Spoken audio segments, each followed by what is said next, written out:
Oh, it really has been a long time coming, hasn't it? It's been building up for the entire year. South Africa hosting more than 100 meetings for what is culminating this weekend. We've seen world leaders flying in from all over, from Australia to India to Canada, a real powerhouse of global nations for the first G20 on African soil. We've already seen the European Union and South Africa strike important trade and mineral deals. They've set up Africa as its preferred trading partner. That's quite a shift, and also made a bit of a jibe towards Donald Trump's tariffs.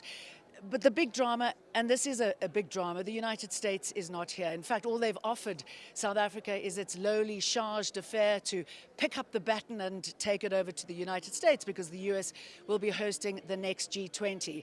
Cyril Ramaphosa has said, absolutely not, no way, never, not on my shift. And it's a sort of backbone we're not used to seeing him do and hold that sort of strength in this country. And it's possibly because of all those rumors swirling about some members in the ANC wanting his job. I mean, the real question is, did Washington deliberately try and push South Africa and therefore Africa off the global stage, and to what end? And if the United States is not here, I mean, what is this all about? So we are at Nasrec. We're waiting for the official opening to happen in an hour's time. Looking at some of the screens, Paul Mashatile has been welcoming some of the dignitaries before the meeting gets underway. Obviously, as you can imagine, security is something that is incredibly important. We've seen a couple of people, so welcome and thank you very much for joining us. We've seen a couple of incidents happen. We saw a gentleman trying to break the security barriers. Have we had any more incidences like that? I think that was a lesson for many, that we moved swiftly. And good morning to the viewers at home. Tabela Musiki. Musikidi, thank you very much, Jane.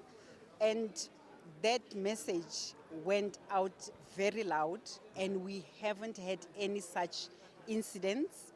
And we want to appeal that today it is that time that we need to take pride of Africa. In your introduction, you articulated it so well, that in African soil. So South Africa is hosting this on behalf of all of us in Africa. Don't try the security, because we have put all measures in place, and we are sure that we are going to do the proper implementation of that we have been putting in place. Okay, so tell us, I know that there are more boots on the ground. What is your biggest concern? I mean, at the moment, we are under lockdown until the roads open again at 10 o'clock. But where is it that you are looking? Where's the weak point? Not necessarily weak point, Jane. We are looking at all areas. You cannot say the roads or road security will be focused on and we leave other areas. We're looking at all other areas. We have put different teams that are looking at different areas, and each one of them, each commander, with security at this time we work with command and control. Each commander knows his troops, he knows where his people are and what they should be doing. However, what we have done was to put all these teams together as we were doing the simulations, as we were putting scenarios in place, just for them to know this is when I will be handing over to the other. The example is what we are seeing on our screens. From the aircraft, there is a team dedicated for the receiving of the leaders, our delegates, our visitors, irrespective of the level. Then they will be ushered to the designated places or designated vehicles. It's another team that takes over from there. When they get on the road, there's another team that is dedicated for the road and route security.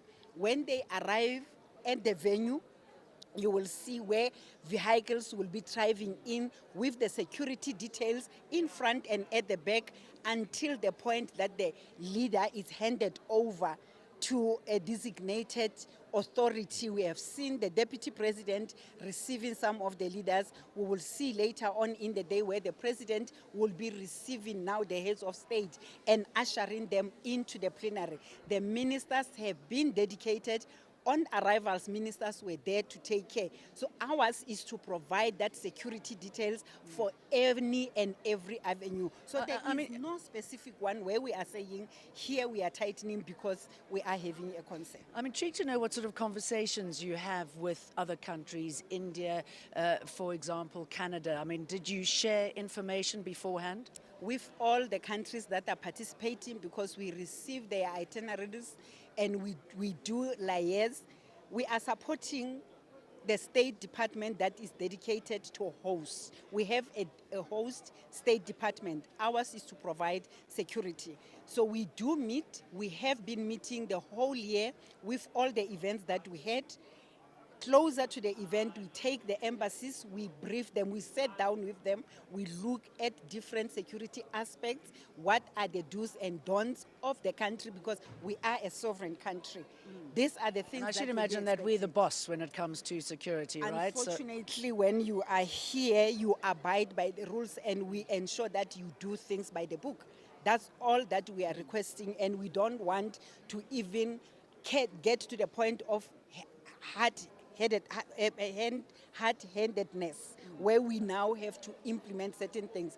We believe in awareness, in taking youth through what to do, what to expect. We have picked up some of the challenges along the way, even with accreditation. Don't come and test the security of South Africa, because we have put meticulous plans to make sure that we don't falter. And we pride ourselves that leaders that will be coming here will be taken care of. Well, I must say, so far it's been pretty impressive, so congratulations. Tebela Musiki, Deputy Commissioner for Policing, thank you very much for your time. I really appreciate it. I know you're a busy lady, so thank you for that. For having us. So it's good to know that we are pretty well protected, according to the police and the other units that they're working with. And I'm also happy to report that there's fantastic coffee here, which is a very rare event in any of these type of gatherings. But, you know, the reason we are here today is because of what happened at the G20 Summit in Brazil. And that is where President Cyril Ramaphosa laid out his demands, really raising the voice of the global South. So let's listen to what Cyril Ramaphosa had to say about that when he was there. South Africa took over the G20 presidency from Brazil at the end of last year, making it the very first African state to host the bloc, which includes 19 member states, as well as the European Union and the African Union. Now, every year since 2008, the member states of the G20 bloc have taken turns in hosting the annual summit, which of course is in South Africa in Joburg this time around. Now, this year's theme of South Africa's G20 presidency is solidarity, equality, and sustainability. As South Africa, we undertake to advance the work of the G20 through enhancing cooperation towards achieving greater global cooperation and growth and sustainable development. We will work to ensure that no one is left behind and no country feels left behind. South Africa assumed the G20 presidency at a time when there's escalating geopolitical tensions, worsening climate-related challenges, fragmenting global supply chains, and growing economic disparities between developed and developing nations. Rising inequalities and unemployment have exacerbated feelings of exclusion and discontent, making it harder to build consensus around policies that promote global integration. In response, many countries have turned to trade-restrictive and industrial policy measures aimed at addressing domestic structural adjustments. In an interconnected world, this has an impact on trade and economic interests of other nations. The G20 has always sought to confront global challenges head-on and find ways of exploiting the opportunities that exist. Through partnerships across society and by reigniting our common humanity, South Africa will seek to harness global collective energy to confront the challenges that we all face as the world, but also to exploit various opportunities that abound. And of course, Africa faces additional complications like your hyperdependence on commodities, the heightened risks to climate change, food insecurity, and of course the big one, the debt distress crisis on the continent. And again, because South Africa is the only African state on the G20 bloc, they've tried throughout the course of the year to put the African cause on the table, trying to find African solutions to African problems. And by the end of the G20 presidency in November, we're hoping to have a full declaration which will address your geopolitical tensions, inequality, food insecurity, looking at things like global growth, your trade tensions, trade and investment across not just Africa as the continent, but also trying to find alternative markets out to Asia and other markets as well. And then, of course, the issue of debt. And whether or not South Africa will be able to hand over the G20 presidency to the next state, which would be the US, is something we're yet to see because, of course, US President Donald Trump has barred all US officials from attending the summit here in Johannesburg. Again, we'll wait to see whether we hand over to an empty seat or diplomatic channels will then have to be explored in terms of handing over the ceremonial handover of the Gavin, of course. Nogukhanya Mtambo, Eyewitness News from the EWN G20 desk. We have our very own EWN Sherpa with us, Nogukhanya Mtambo. Here we go with the Sherpa again. Sure, I'll take it. Just don't think because we're out of the office that you're not going to get it. I'll take it. So you've been covering this, the build-up, and here we are today, the climax of everything that has been going on. How much of a problem is it that the United States is not here? Yeah, Jane, I don't think as much as the United States would like to think. The conversations and the negotiations towards a leaders' declaration have been continuing even without the United States. And I think that's why we saw over the past, day or two, that sudden turnaround of the US now either trying to be part of the negotiations or at the very least get the handover of the declaration at the end. But this, we've been told since the very beginning of our presidency, which was back in December last year, that the US, if they do want to participate, need to come to the table, and it's as simple as that. Remember that the G20 is a consensus-based institution, and so it's based really on the people that are willing to come to the table. And so if the US is not willing to come to the table, their concerns and their policy priorities simply won't find expression in the leaders' declaration. So it's been full steam ahead even without the US. Of course, there are a number of other things to navigate. The question about what it means for the handover process when you don't have the United States taking part in the conversations, and both from a logistical point of view and then from a policy continuation point of view.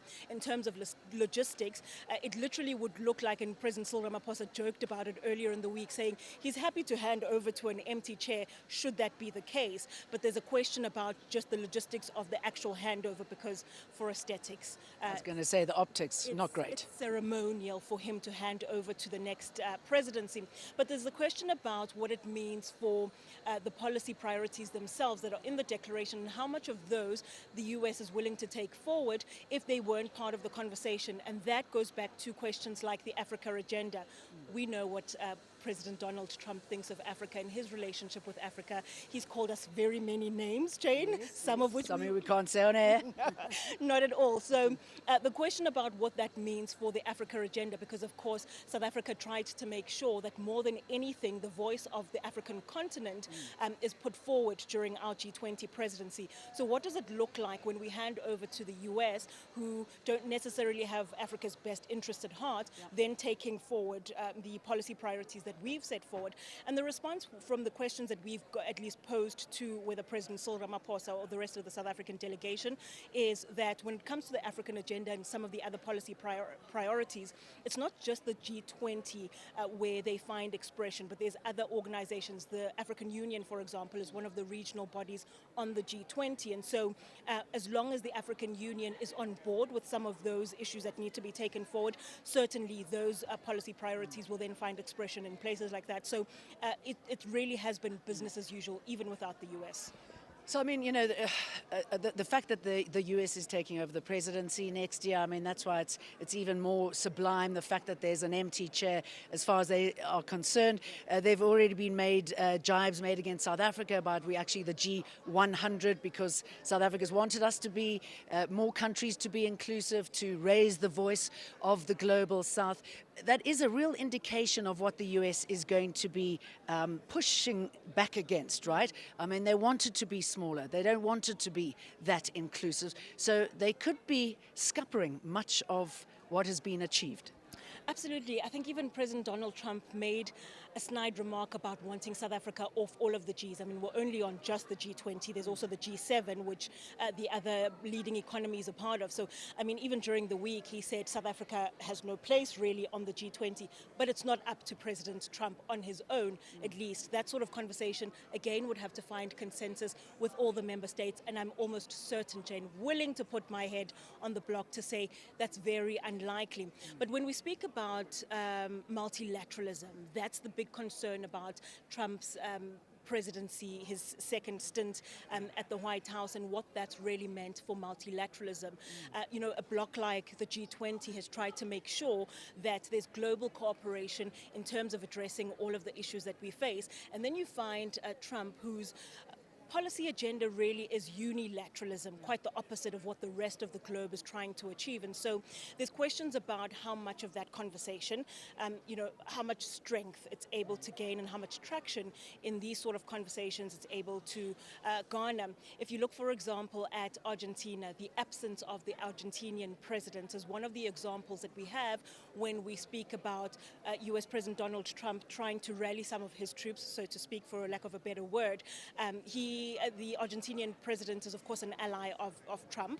And so when we got the confirmation earlier this week that Trump was certainly not coming, we then got the Argentinian president also pulling out. There is an Argentinian delegation here, but again, the optics of Trump and his allies versus the rest of the world. So multilateralism and global cooperation, a very big conversation here. There's no way that we're able to address the global challenges in silos. So that's certainly a very big key talking point at the conversation. Nokukanya, thank you very much. I'm going to let you go. I know that you're going to be mingling and talking to other guests. Thank you for that.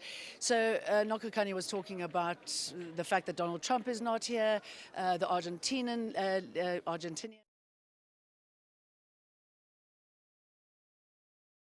because he wants to make a statement. So,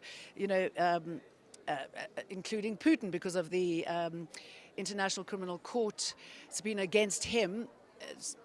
Is it a bad thing, William Beloy, for us not to have all the dictators in South Africa? Jane, thank you very much, firstly, for giving attention to this important event. It's only through you that we can reach to all the corners to appreciate the magnitude of this event, but also for South Africa to be able to host this. Then coming to the issue that you have raised, Jane, I think I need to indicate that South Africa took the presidency from Brazil in 2024. Up to thus far, we hosted more than 130 ministerial meetings and technical meetings. Guess what? The United States have been participating in those. Well, not even in the, I mean, if you look at the business forum that we've had recently, there were a lot of businesses represented from the US. So that in itself is quite a sign that regardless of what Donald Trump thinks, they're going to go ahead anyway. Exactly, even on the finance one, they've been participating. So, but also, as the president have said, we welcome the reach out by the United States administration to South Africa to say, can you assist us with the following preparations because we want to attend the closing ceremony. And from our side, we're quite happy because we have never closed them out and so forth. So we have done our presidency. We're handing over to them. What they do with it is the matter for the G20. But now what we have been trying to put is that the focus should not be on individual, but it should be on a country. To give an example, China is here, represented by the second in command. Russia, they have sent their representative, and if things goes well, because it appears there's going to be an opportunity for some leaders to address virtually, so they'll be here. But what is important is that a lot of work was done at the Sherpa level, a lot of work was done at the ministerial level, and all of them participated. How do you make sure that should we come in a little bit closer here? How do we make sure that South Africa's final communique is not overshadowed by the fact that it's been unprecedented for a G20 leader not to arrive at something like this, that we've seen that sort of scrapping about our foreign policy, which is incorrect coming from the United States. How do we make sure that that doesn't overshadow some of the good work, some of the achievements, some of the trade deals that have already been struck? I think that also has been the expression by other leaders to say G20 has 19 leading economies, and they are here. So it's not only one. But the issue of hiccups on the G20 is not new with South Africa. Remember, G20, it's a consensus-led formation. They agree on this. So if you remember in Indonesia, there was disagreements and some of the issues couldn't be agreed on.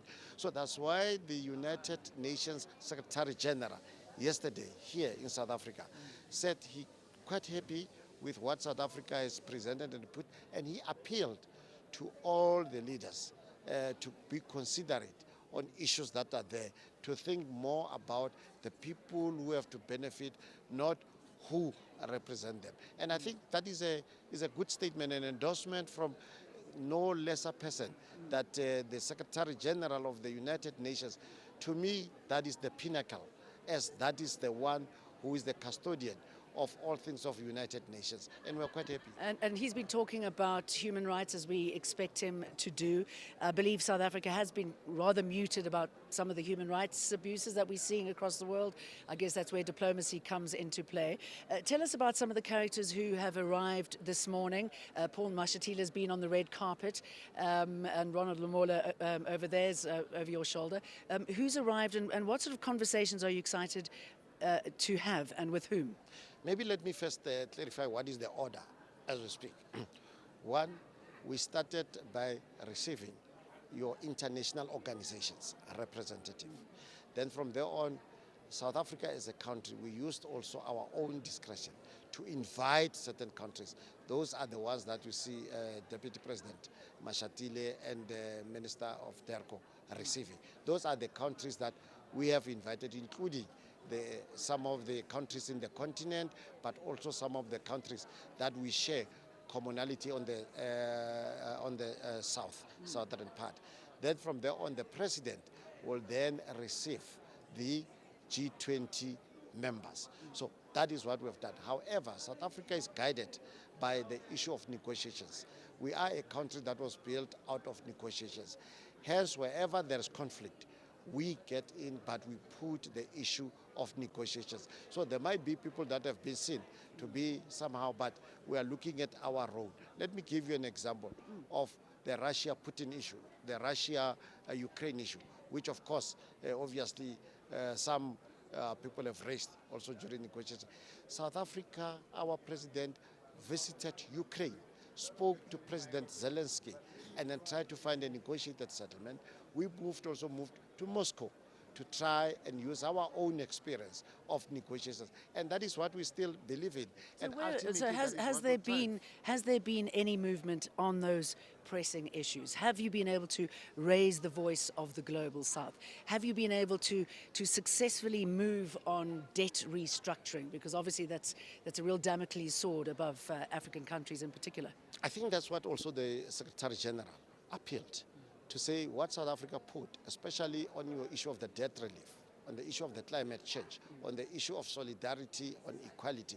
He said those are key because your lesser economies have high interest rates that they're paying to the financial institutions. He said that interest is not the same as your better economies, and that now keeps the lesser economies to be held by the debt, and they cannot improve. And that is what South Africa is pushing on the issue of solidarity, that no any other nation should be above the others. We must respect the authority of other nations, but engage them. But also the issue of sustainability, that what do? You also make sure that each and every country has, those things that will make it to sustain and get out of the trap of poverty. And that is what But do people listen? I mean, you know, Africa's tried to raise its voice so often in the past, the global south, South America, etc., and yet we constantly overlook because it's convenient to keep minerals, you know, flowing through to other parts of the world. I mean, the fact that we've got minerals here, we get it cleaned elsewhere and then buy it back at great cost. You know, it's fine to talk, but actually there needs to be a dramatic change. And I'm just wondering if you are seeing that and if you are feeling it. No, I think, Jane, it's like a split on a hot iron. But however, there have been progress if you look at the history. Like, for example, now, I mean, the issue of multilateralism, it's starting to find expression. But secondly, there are a lot of countries that are starting now to have a binational with other more developed countries. But also you look at what the European Union has done by them coming and committing funds, especially on the just transition thing to South Africa and other areas. It shows that, yes, it might not be at the speed that we want, but at least there is movement into that. The mere fact that the conflicts in Africa are starting to find expression in Sudan, in your Congo, are starting to get expression at the highest tables, show that we are moving gradually towards them. William Baloyi, I know you're a very busy man, and I really appreciate you taking your time out to lay it all out for us. Have a good weekend. Have a nice day. Thank you. So there we were hearing about how it's going to be playing out today. Now that we are seeing the G20 leaders arriving on the red carpet. You know, we spoke a little bit earlier about security issues, and I just want you to know that we are under lockdown at Nasrec, and Johannesburg has been in the grip of massive traffic jams because of the security and which is understandable. So I'm just going to show you a picture of what the traffic looks like and the roads that are closed, so you can get an idea of what it's like being in Johannesburg here at the moment.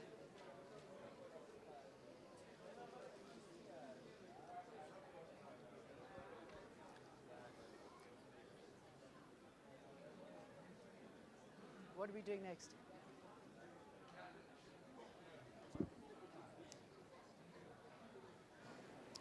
We, of course, continue with that conversation about getting ready for a summit of this magnitude, the G20, the first on the African soil.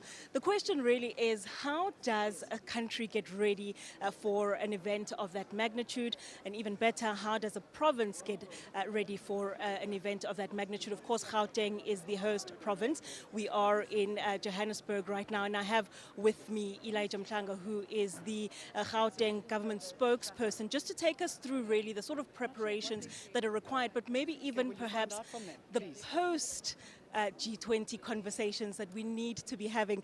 Elijah, very good morning to you. Thank you so much for joining us on EWN TV. What does it actually take to get a province ready for an event like this? Well, it takes a lot. Fortunately, the World Cup in 2010 gave us a sense of what needs to happen, except that this is a gathering of heads of state, which means you need to plan differently. But again, BRICS gave us some dress rehearsal in terms of what we need to do. So for G20, the requirements were a lot because we needed to make sure that, one, the security, because that's the first thing that people worry about. So you make sure that you assure them that you've got the resources to ensure that everyone is safe, whoever comes here, so that they are comfortable, they move around comfortably knowing that they are secured. So secondly, the public infrastructure. You need to make sure that the roads are proper, you repair all the traffic lights, you repair potholes, you make sure that where there are sinkholes, you get service providers to fix those things. And of course the environment, we needed to clean up, making sure that the environment is also conducive, is livable. And then you have to think about accommodation. What do you do? Which hotels can be accredited to accommodate all these people that are coming? Then we selected hotels, I think 20-something hotels in Gauteng that have been allocated to our important guests. And of course, from a tourism point of view, you need to prepare those attractions because people are not coming here just to work. They also want to play. They want to do other things. They want to embark on some leisure excursions. So you need to make sure that those sites are also ready to receive them.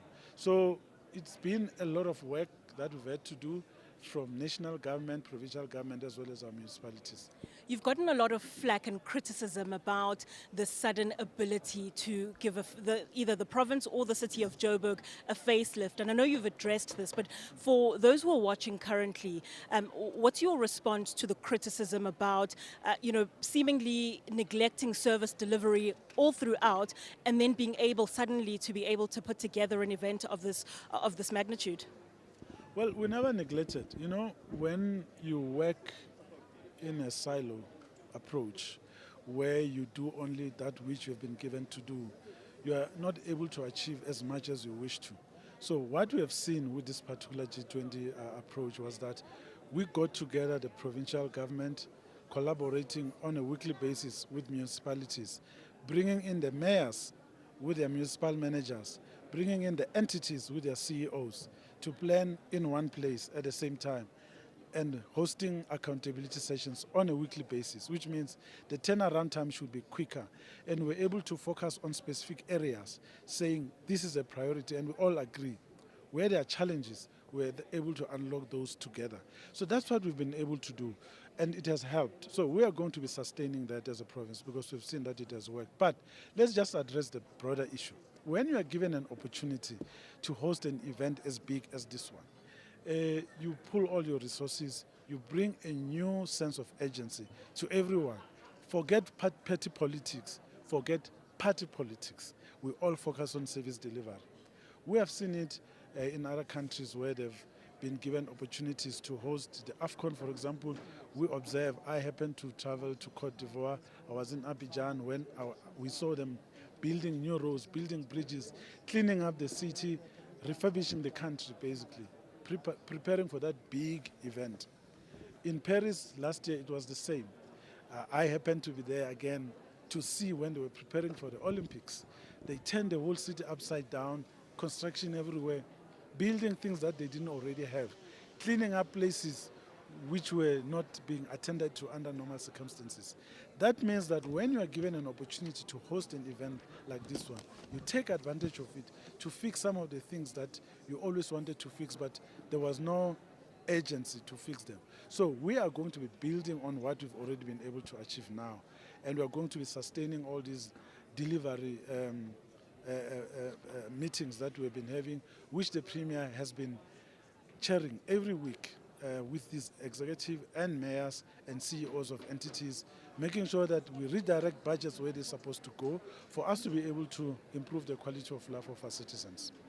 Speaking about sustaining some of the projects that you've been able to pull off for the G20 Summit, what exactly does that look like? You mentioned now the meetings that the Premier has had with the different MECs across the entire province addressing the various issues. But long term, what exactly does that look like? What are some of the other priorities that you have in terms of addressing service delivery, not just in the province, but when we look at Joburg, for example, and I really wish Mayor Dada Morero was here to respond to some of these himself, but there's questions about the state of Joburg for a world-class city, or at least what should be a world-class city, the economic center of the continent. For it to be in the state that it's in is purely unacceptable on the part of residents. So speak to us really about what the plans are going into the future to sustain these, green shoots that you've seen over the past year in preparation for the G20.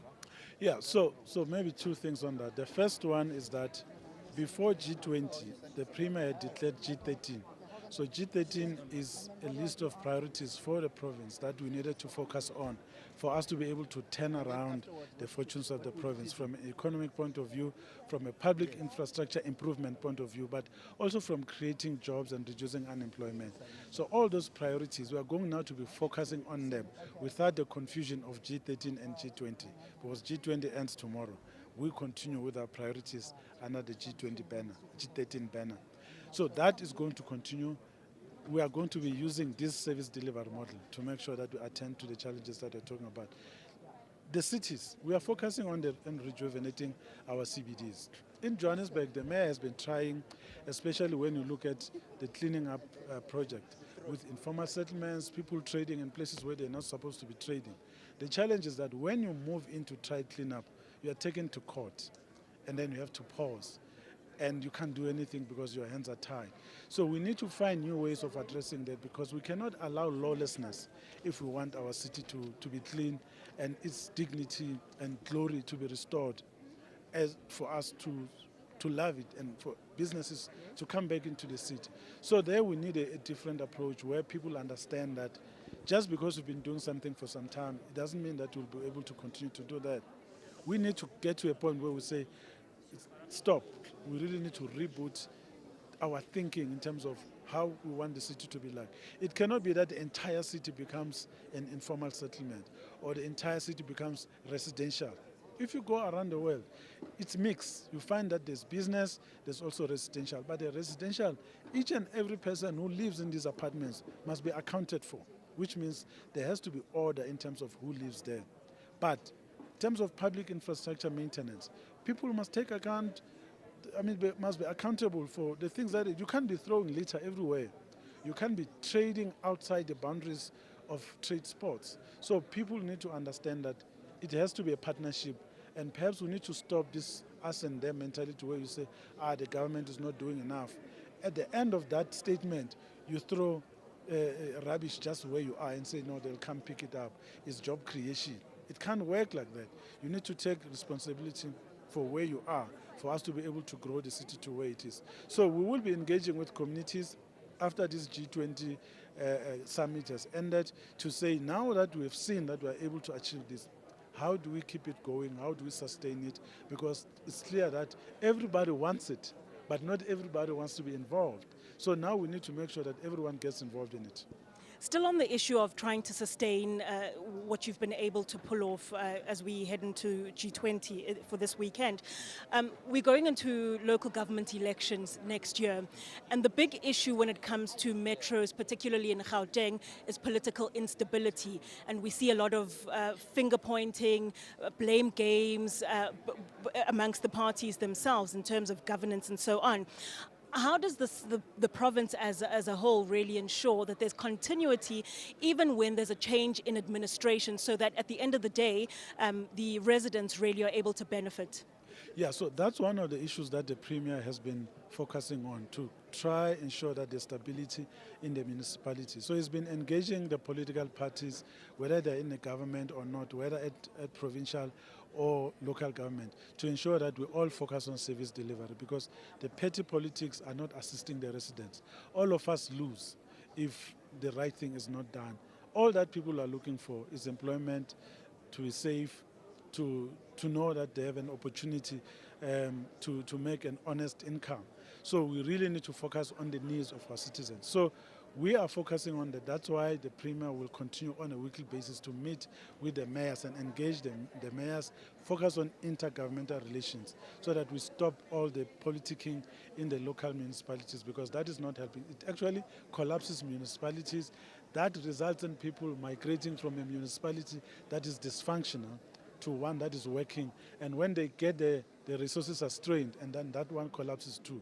So we need to make sure that we fix all our municipalities for people to stay where they are and love their own environment, grow their own lives wherever they are. So that's going to work if we're all going to have this strong partnership between the citizens as well as the government. All right. Elijah, thank you so much for your time. That's Elijah Mhlanga, who's the Gauteng government spokesperson, speaking to us really about the preparations going into the summit itself. It's taken quite some doing, a collaboration both on the part of government and the private sector in terms of getting ready. But he assures residents, of course, that there will be a continuity, trying to sustain some of the developments that we've seen, keeping the streets clean, the lights on, and making sure that there's service delivery at the end of the day post the G20 summit. Whether you believe him or not is a story that's different altogether. But if you are able to, please do share some of your comments in the comment section. Let us know what some of your issues are, particularly where you are. What are you seeing? Are you convinced that the Gauteng government and the rest of the country really will be able to sustain the developments and the changes and the the preparations that we've seen going into the G20. Of course, we are still waiting for that address by President Cyril Ramaphosa, who will open the summit today. Jane Dutton is on the other end with the very latest in terms of what we've got William in the Beloy was program telling for us today. a little bit earlier on, and as we were seeing as well, the guests who are not part of the G20 started arriving on the red carpet, and Paul Mashatile was welcoming him then. Now there's Lula da Silva from Brazil. He's just walking up the red carpet, and they'll be making their way in for the 10 o'clock start when Cyril Ramaphosa will open the Leaders Summit of the first G20 on African soil. I was trying to tell you a little bit earlier on about what the roads look like, this lockdown, as some of the leaders, Keir Starmer's also here. We've seen the Canadian and the Irish leader coming in a little bit earlier on. And for them, it's been easy to come in because most of the roads have been locked down. But for most people in Johannesburg, it has been short of hell. And there's traffic chaos everywhere. So just take a look at this graphic, and I'm going to talk you through what it is that we have on that graphic. And you'll see that many... And I will elaborate as soon as I put on my glasses, the joy of getting a little bit older. Hang on a second, and I still can't see. Right, there's full closure on Greyston Drive. That's on Saturday from 4 a.m. to 10 a.m. Full closure will be implemented on the Golden Highway between the Rand Show Road and Soweto Highway. That's from Wednesday the 17th, so we've already bypassed that. On the 2nd and the 23rd of November, Nasrec Road will be closed off for traffic, and I didn't realize how actually busy it is around this area, very close to the F&B Stadium as well. The northern portion of the Rand Show Road will be closed off between the N1 and Nasrec Road. And the southern portion of Nasrec Road will also be converted into a dual carriageway. I mean, trains are running. We believe that there are extra trains. And as we were hearing a little bit earlier on, there's, of course, a lot of security detail that has to be taken into account. And the airwaves, of course, are being regulated because of the extraordinary number of heads of state in this country at the moment. I'm going to take you back to Nokokanya. She's talking to Sanusha Naidu, and they will be explaining to us what's happening now and what we can look forward to after this summit is over.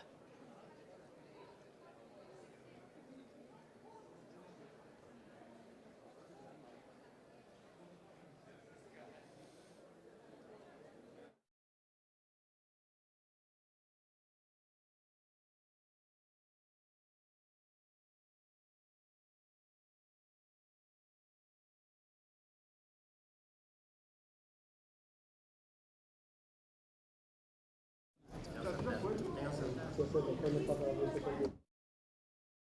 the corner with some really bad coffee, but in this place, as I was saying a little bit earlier, the layout is wonderful.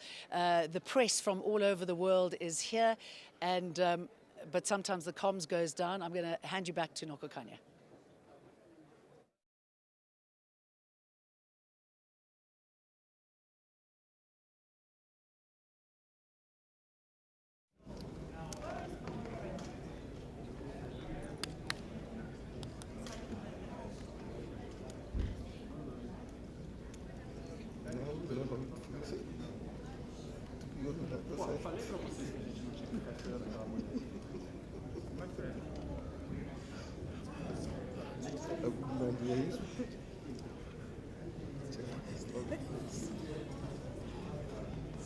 Which center around green energy. The UAE, Saudi Arabia have been empowered by Donald Trump's stance on green energy. We know what he feels about that. He's not a supporter of that in any way. So it'll be interesting to see what those conversations are. And I'm going to now throw you to Nokokanya.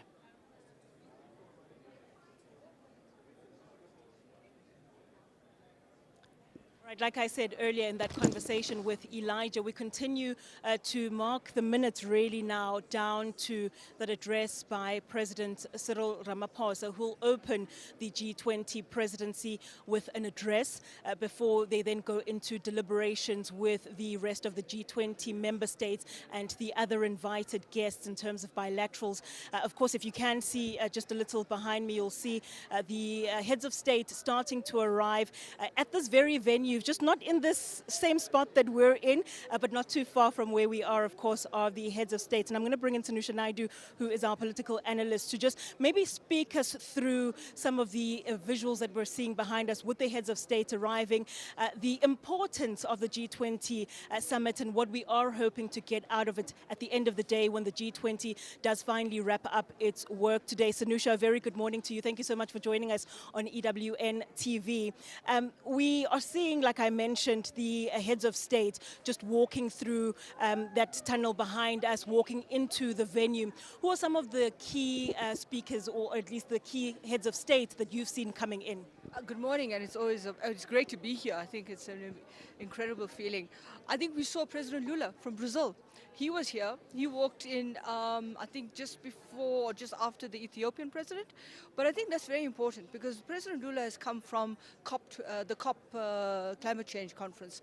And at the climate change conference, there were big issues around questions around climate resilience, the just energy transition, the impact on indigenous communities, but also the impact on what we're seeing in the South African context, and that is disaster resilience and how to combat the issues of environmental challenges. But climate change, which is now becoming more than just an environmental issue, it is a developmental challenge, a debt crisis in itself and in and of itself, and also a pandemic in that state. So President Lula being here, what I could gather was that he was supposed to have been here on Thursday because he was going to be on the stage with President Ramaphosa at the social summit, but at the last minute he couldn't make it because he had to be at COP. So seeing him here this morning looking bright, fresh and very kind of breezy was really nice to watch. And then we saw other dignitaries also coming in. I think somebody from the UAE, we saw other presidents from Africa and other delegations coming in. So we are going to see a lot, and now we're seeing the British Prime Minister, I think, if my eyes serve me right. He's on the screen as well. So I think these are important points. There's an affirmation of the summit by the leaders that are here. The fact of the matter is that leaders are in attendance, even if they're not at the heads of state level, but they are here in terms of senior delegations representing their heads of state. Like, for example, the Premier of China, who's here to represent China and, of course, represent President Xi Jinping. We saw Prime Minister Modi is also in attendance.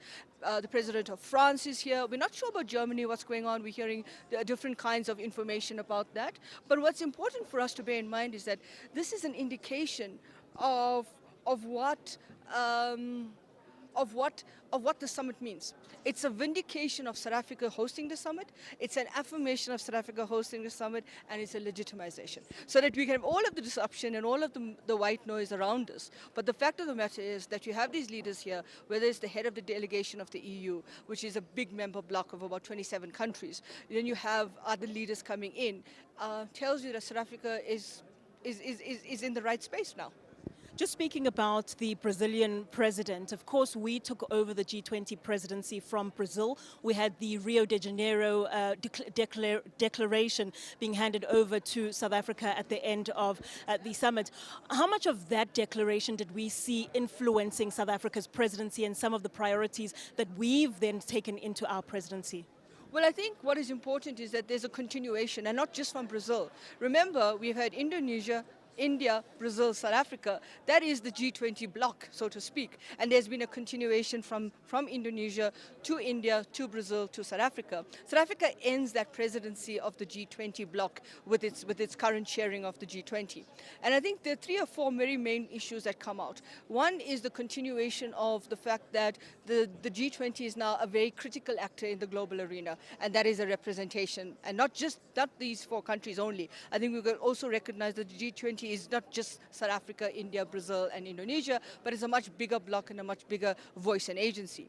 The other issue is the question of dealing with the financial architecture and how that plays out, and the kind of impact that has on things like poverty alleviation, issues around food security, sovereignty, but also I think the questions around lives and livelihoods, and that's a continuation as well.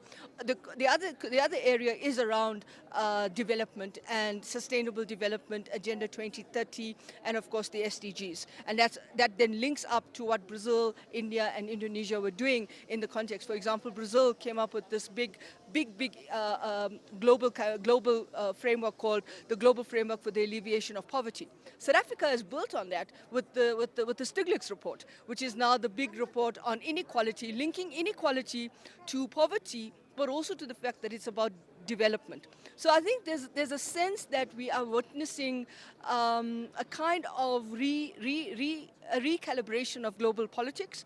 And I think in this, if we have a declaration or we have whatever, and I think the president was very positive that we're going to have a declaration at the end of the summit. But in that document, I think we're going to see a lot of issues around the legacy projects that the president is going to announce from what we've seen at the social summit, what was announced there, but also what we saw in terms of the continuation with respect to the kind of review of the G20 going forward. That's Sanusha Naidu, who's our political analyst. Of course, we will continue to get some analysis from her in terms of presidency itself, the importance of it, what the key takeouts are from it. We'll give you rolling coverage of that. But just as we continue going into President Cyril Ramaphosa's address, Jane Dutton has the expectations for the rest of the day as well.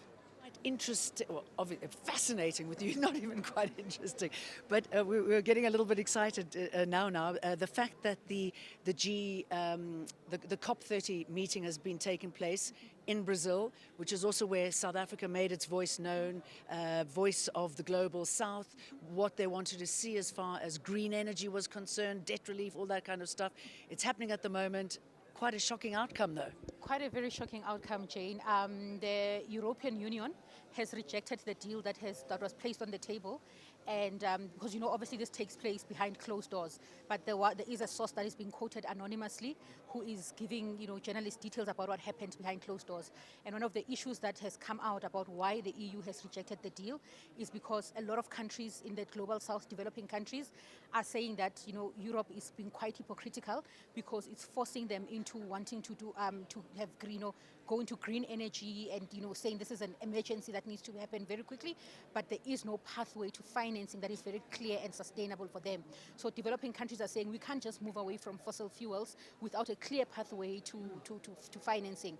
And the European Union is saying we need to go into, cleaner energy now and so on. And as a result of that, the deal for climate for COP30 has just been rejected, and I think this is very important for us in South Africa because climate change was one of the biggest issues on our agenda for our own G20 presidency. President Cyril Ramaphosa was very clear, in fact, from back when we were in Rio de Janeiro last year, that climate would be a key priority. And with South Africa with the just energy transition, we've also been very deeply invested in this issue on transition into green energy. But you will remember as well that quite a number of trade unions and even organizations in South Africa have been asking questions about really how just is this just energy transition when, communities that had relied on coal production, on coal, forced to go energy, but there is no pathway to how they are going to generate sustainable livelihoods. And so it's quite very interesting that the very same issue that has been raised here in South Africa about fine, we agree that fossil fuels are a danger, they are causing greenhouse emissions and all of that. However, what do we do about our dependency on fossil fuels? What do we do about economies that are being are being wreaked havoc because of this?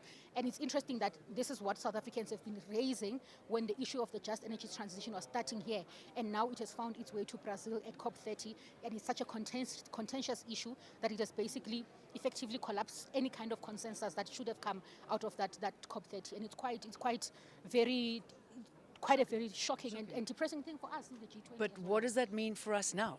at the G20. I mean, I should imagine that response, that reaction will mirror exactly what we're going to get here. I mean, I think, and you know what, I think it is quite concerning, but it's a debate that needs to be had. I mean, I think for quite a very long time, when discussions about transitioning to green energy have been had, there has been a... Sorry, we've just seen Recep Tayyip Erdogan walking in.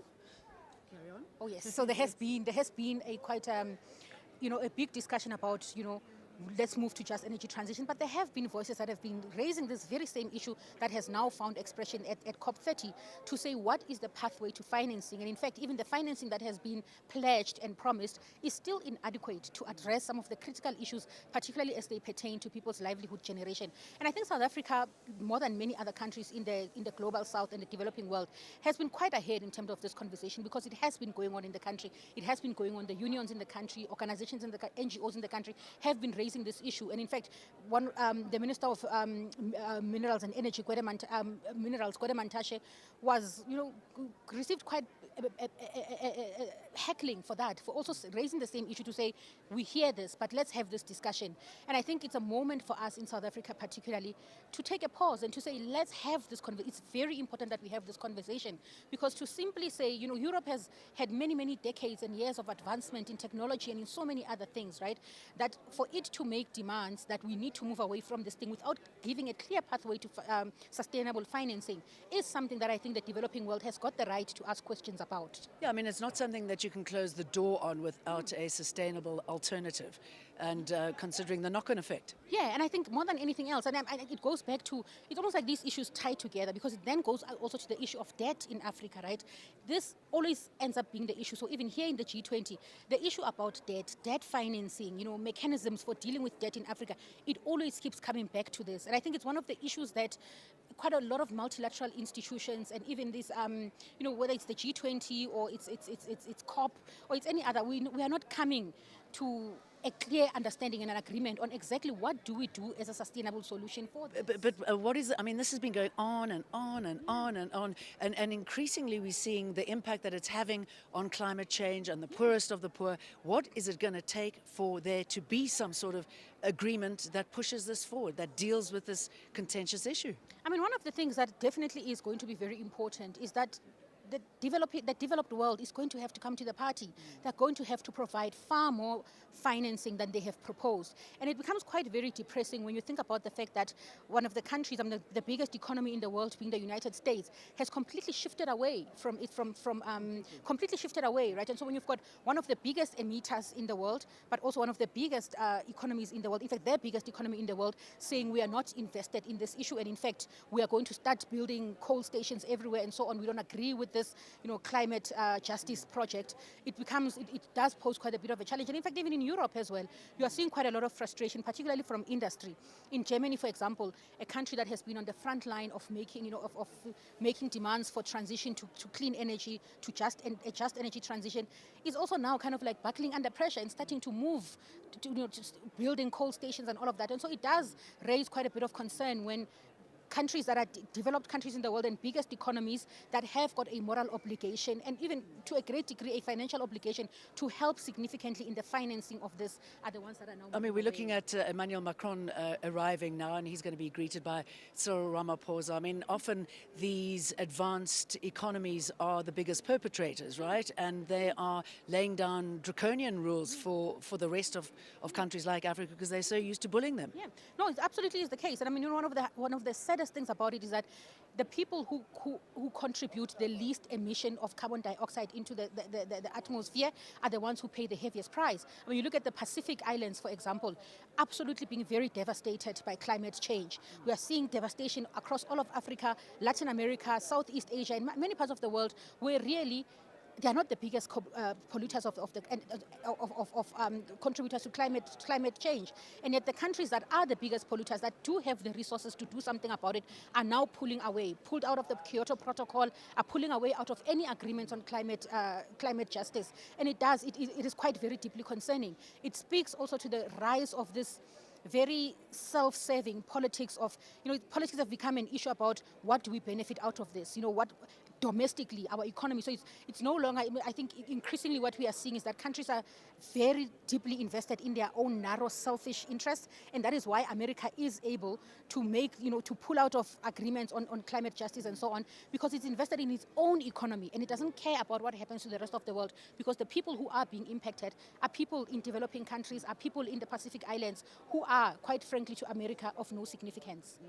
And obviously, von der Leyen from the European Union, it's been quite interesting watching what looks like a shift in relations towards South Africa and Africa by the EU. The fact that we've made those incredibly important trade and mineral deals, the fact that she raised that Africa could become a preferred trade partner. How significant do you think that is? I think it comes out of them having no choice. I mean, one of the things that, it's almost very bizarre in its logic. But one of the best gifts that Donald Trump is giving the world, right, is that he's making the world begin to unite, to see each other in a different light, right? Because for a very long time we were not in agreement with many parts of the world. There were been a lot of tensions, but you are beginning to see now people coming together to unite because we are realizing that there is a problem in the room, right? And I think even with the EU, this agreements that we are getting into with the EU, with countries in Mercosur, which is in Latin America and so on. Part of it is the recognition that we need to start reimagining and creating a new world, because the world in which multilateralism mattered, the world in which negotiation, diplomacy mattered, is quickly being eroded by the Trump administration. And so the EU, for example, take for example what just happened yesterday. The Trump administration decides to have a plan on ending the war in Russia, but the plan does not even include the EU. The plan completely disregards even the recommendations of NATO and everything. And so what does that do? It has forced the European Union itself to unite, but to also start to seek alliances elsewhere, where otherwise it would not have been traditional alliances, because the alliance that it has historically depended on, which is that of the United States, is clearly very precarious. I mean, there's even talk that the countries that are here, part of the G20 and those who've been invited, set up their own version of the OPEC, those members who are not involved. And why not? Why not? Why not, right? And I think one of the things, and it's, for me, the scary thing about it, or the thing that is such a deep concern, is that we should be strengthening the institutions that already exist, right? We should be strengthening these institutions, and I think there may be a legitimate cause to say, let's perhaps start alternative institutions, but I think we need to give ourselves much more time. We need to give ourselves the best that we can to strengthen what we already have, because it's not an easy thing to establish institutions. It's not an easy thing at all, right? The funding, the logistics, the work that goes behind it.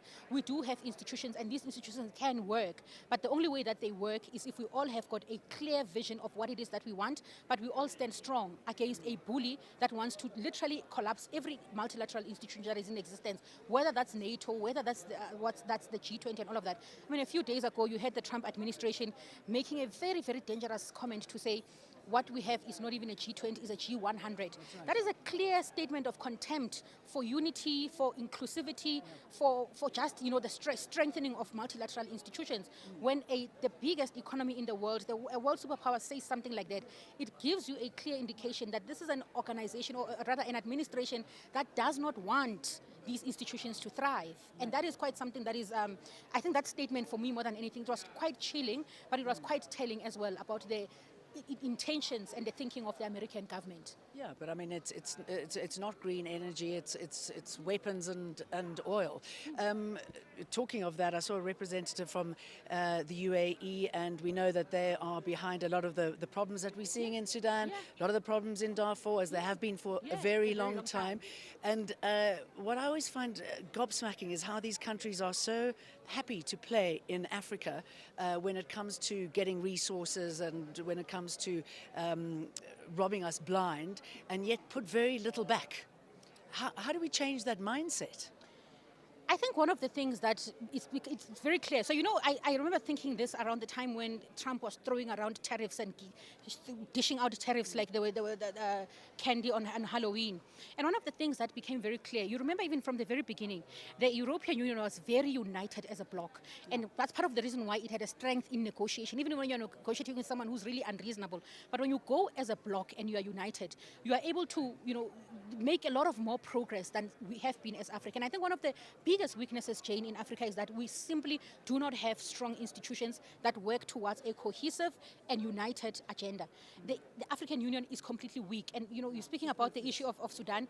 Look at, for example, what happened just a few weeks ago with the basically the fall of Al-Fasher. It took the African Union more than a day to release a statement to say, you know, on the day when Al-Fasher went down, the African Union was not talking about that. In fact, it had a very ironic post on its social media pages talking about silencing the guns and all of that, saying absolutely nothing when a clear massacre was happening in Al-Fasher and people were having to walk 400 kilometers away to Kordofan, to Tawila to find, you know, to go to refugee camps that are now also under siege, right? And so the weakness of the African Union is exactly why the UAE can go and do what it's doing. It's why Russia can go and do it, can send the Wagner group to go and do anything it wants in Mali and everywhere else in the world. If we had a very strong African Union, we had a strong SADC, a lot of the things that we see happening, whether it's in Mozambique, whether it's in Al-Fasher, whether it's in anywhere else on the African continent, would not be happening. So I think really, for us to say, you know, the UAE is doing it for its own interest. It wants the gold. It wants the gold in Sudan. And so, but it's not about what interest they have. It's about what is it that we are willing to do to protect the people of Sudan, to protect our resources as a continent. And it's not going to be possible to be done. Sudan can't do it on its own. No country can do it on its own. It all requires unity on the continent, and it's painfully lacking. But I mean, the proxy wars that we see happening in so many of the countries in Africa, I mean, you look at DRC, I mean, you know, the leader there's basically checked out. Apparently everybody, you know, he never rocks up to meetings. Everything happens without him even being there. So many of these leaders are just quite happy for that to happen. They're quite happy for that to happen, but I mean, also they get into all kinds of deals. You'll remember Tshisekedi himself got into an agreement with the United States that if the United States is to come and provide security, then it's going to give them mineral deals and all of that. Can you imagine the horror of something like that? You're talking about a DRC. Not only are you talking about a country that has been torn asunder by war, but a country that has got a lot of issues of poverty and whatnot, effectively siphoning away its own mineral resources and its mineral wealth to appease a government that all it's going to do is to bring more guns, you know, bring security, militarize that country and so on. And I think African leaders in that regard have really been failing us. And the sad thing is that those who do stand up, stand on their own. And when a leader stands up and they stand on their own, it becomes much easier to neutralize them. And I think it's one of the things that the Trump administration is banking on. I think part of the reason why there's such a very strong and sustained attack on South Africa is the thinking that if you can collapse this particular country, you're going to make everybody else weak. And clearly, it's not a lie. Absolutely. All right. We are waiting. It was supposed to start at 10 o'clock. It's 8 minutes past 10 for the opening address. Let's just dip in and get some natural sound.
Yeah, it's Nigeria. Yeah.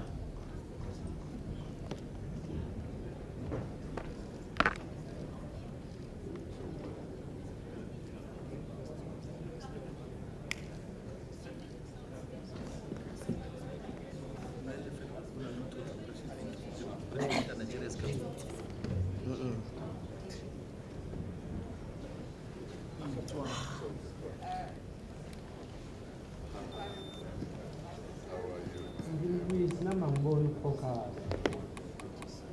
So if we get to indicate the program,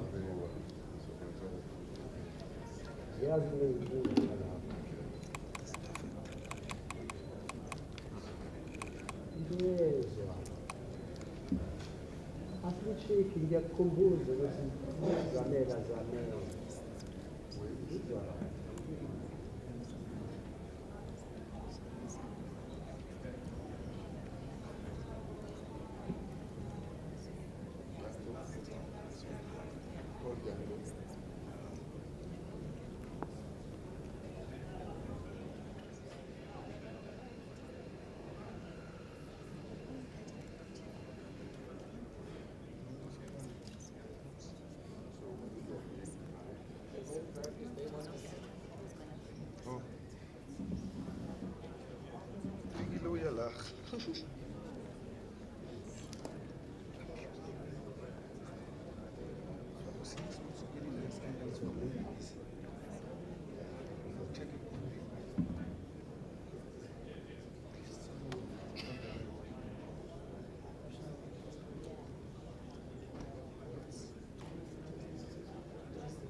I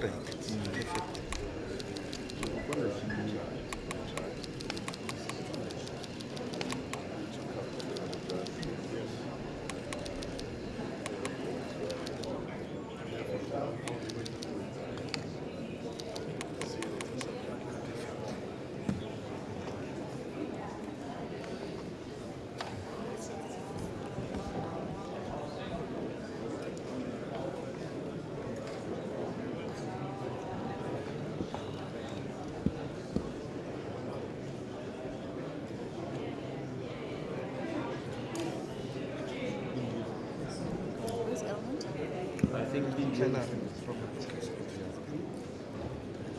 yeah, but just stand by.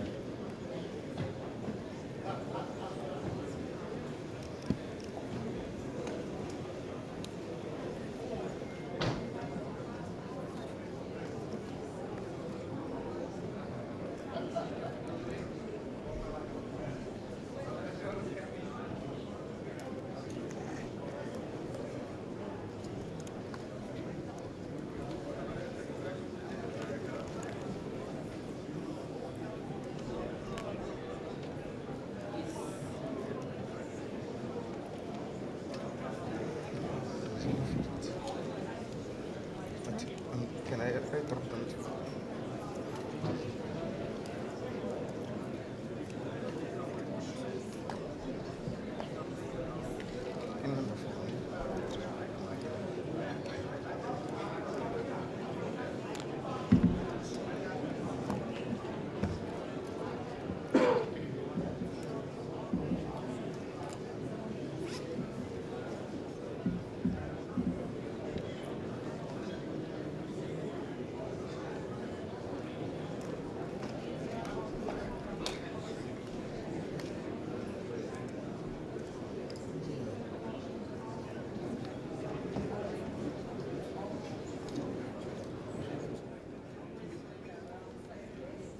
Yes, it's India.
Ya van al presidente de la Provincial siguiente.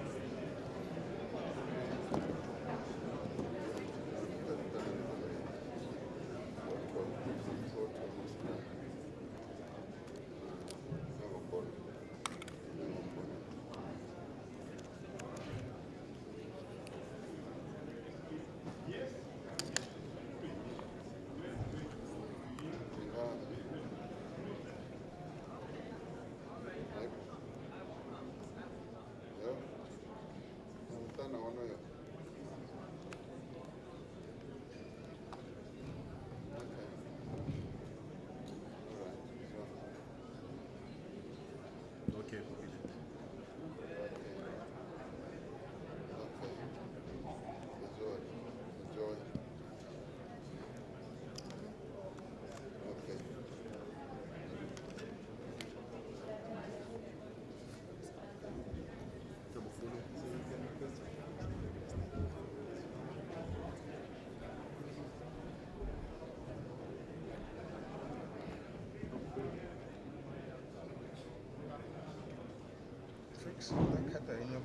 just want to ask if we are done to make sure, because it seems like we are done.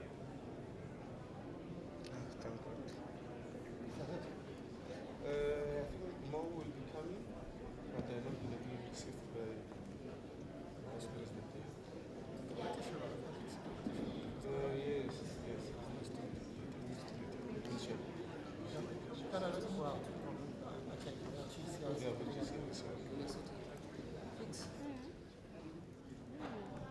Guys, so we're moving around.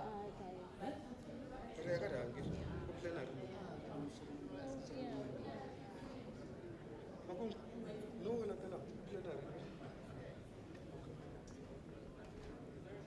Arvai.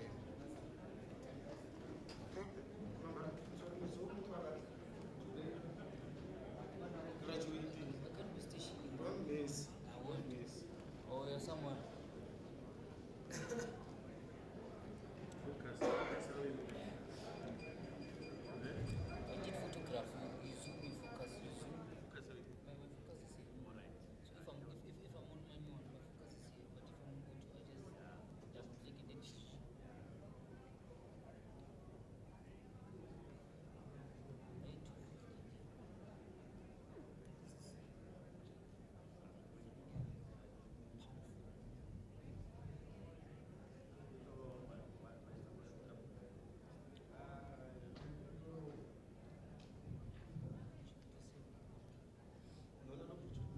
No share, no Brian.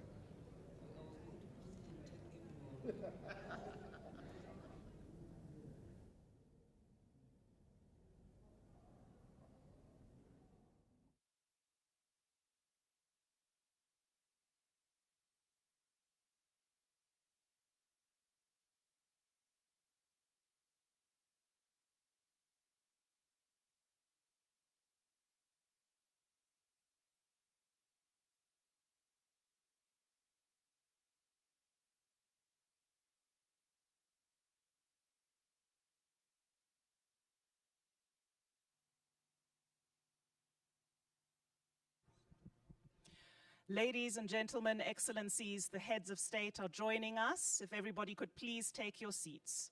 Excellences, messieurs, dames, les chefs d'État et de gouvernement nous rejoignent. S'il vous plaît, prenez vos sièges. Excelencias, señores y señoras, los presidentes y jefes de gobierno están entrando en la sala. Por favor, siéntense. Gracias.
Your Excellencies, ladies and gentlemen, we are about to start. Please take your seats. With regards to the interpretation services, kindly touch the screen in front of you and scroll until you find your language of choice. Vos Excellences, Messieurs, Dames, nous allons commencer. Je vous prie de vous asseoir. S'il vous plaît, touchez l'écran pour ce qui est des services d'interprétation et le rouleau devrait vous apporter à la langue qu'il vous convient. Excelencias, señores y señoras, vamos a comenzar. Por favor, siéntense. Si quieren utilizar el sistema de interpretación, We're still tracking por the favor, G20 Summit, which is set to get underway any moment now. Just a little earlier, as you saw on the visuals on your screen, we had President Cyril Ramaphosa just welcoming some of the delegates coming into the plenary, the heads of state as well as some of the invited guests. We just had UN Secretary General Antonio Guterres on the screen. They're having a conversation with Mark Carney. I wonder, you know, what some of these conversations are in the room. Of course, we won't be able to, outside of that address by President Cyril Ramaphosa, get a sense of the deliberations until, of course, the point of the declaration. A lot of these meetings that they'll then be going into post the opening address by the president will be behind closed doors. And that's exactly where we expect for them to flesh out, again, the declaration before, you know, going into some of the bilaterals, because it's not just a conversation of the G20 as a bloc, but also an opportunity for the heads of state across the globe really to touch base with each other, to rebuild the relationships, to strengthen their commitments to each other. And so we expect some of the bilateral conversations to then take place. I still do have with me Sanusha Naidu, who's our political analyst for the day, speaking to us about the visuals that you're seeing, the importance of the people in the room and the conversations that are expected to take place. Sanusha, back in, I think it was the December meeting at this very venue where we had the first Sherpa meeting, there were conversations about the family photo. Do you remember that? When we were told really that the reason why there wasn't a family photo. So if you haven't followed any of these in the past, what we generally see with the meeting of these blocks, ceremoniously they'll stand in front of all of the representative flags and take a family or group photo all together. But during that meeting of the Sherpas in December last year here at Nasrec, they weren't able to take a family photo and were told this was because of logistical issues. But insiders who were in that meeting, in fact, told us that there was an issue with some of the heads of state who didn't want to take a picture next to the foreign minister from Russia, Minister Pavlov. And, you know, those sort of conversations, again, go back to the geopolitical tensions and some of the issues that they do tend to have to deal with as a bloc. Of course, you know, it's not as smooth as it may look on screen. Of course, often contentions around the ties between all of those countries. Sanusha, I'm curious to find out if what we saw in December when we weren't able to get a family photo speaks to anything, just briefly before the president begins his address. Okay, very briefly, I think what we saw in December and what we see now is going to be a shift. One of the key things here is to look at who's sitting where around that table. The Secretary General of the United Nations, Mr. Antonio Guterres, all guests who are gathered here, it is an honor and a privilege to welcome you as South Africa to this very first G20 Leaders Summit to be held on African soil. We gather here at the cradle of humanity in Africa to affirm our common humanity. We gather here to affirm the value of partnership and cooperation, to finding common solutions to shared problems. Shortly before the dawn of democracy in South Africa, the father of our democracy, Nelson Mandela, said, The time has come for South Africa to take up its rightful and responsible place in the community of nations. Today, as we open this G20 Leaders Summit, South Africa is deeply aware of the profound responsibility that membership of the community of nations places upon us. We also understand the responsibility of being entrusted with the presidency of the G20.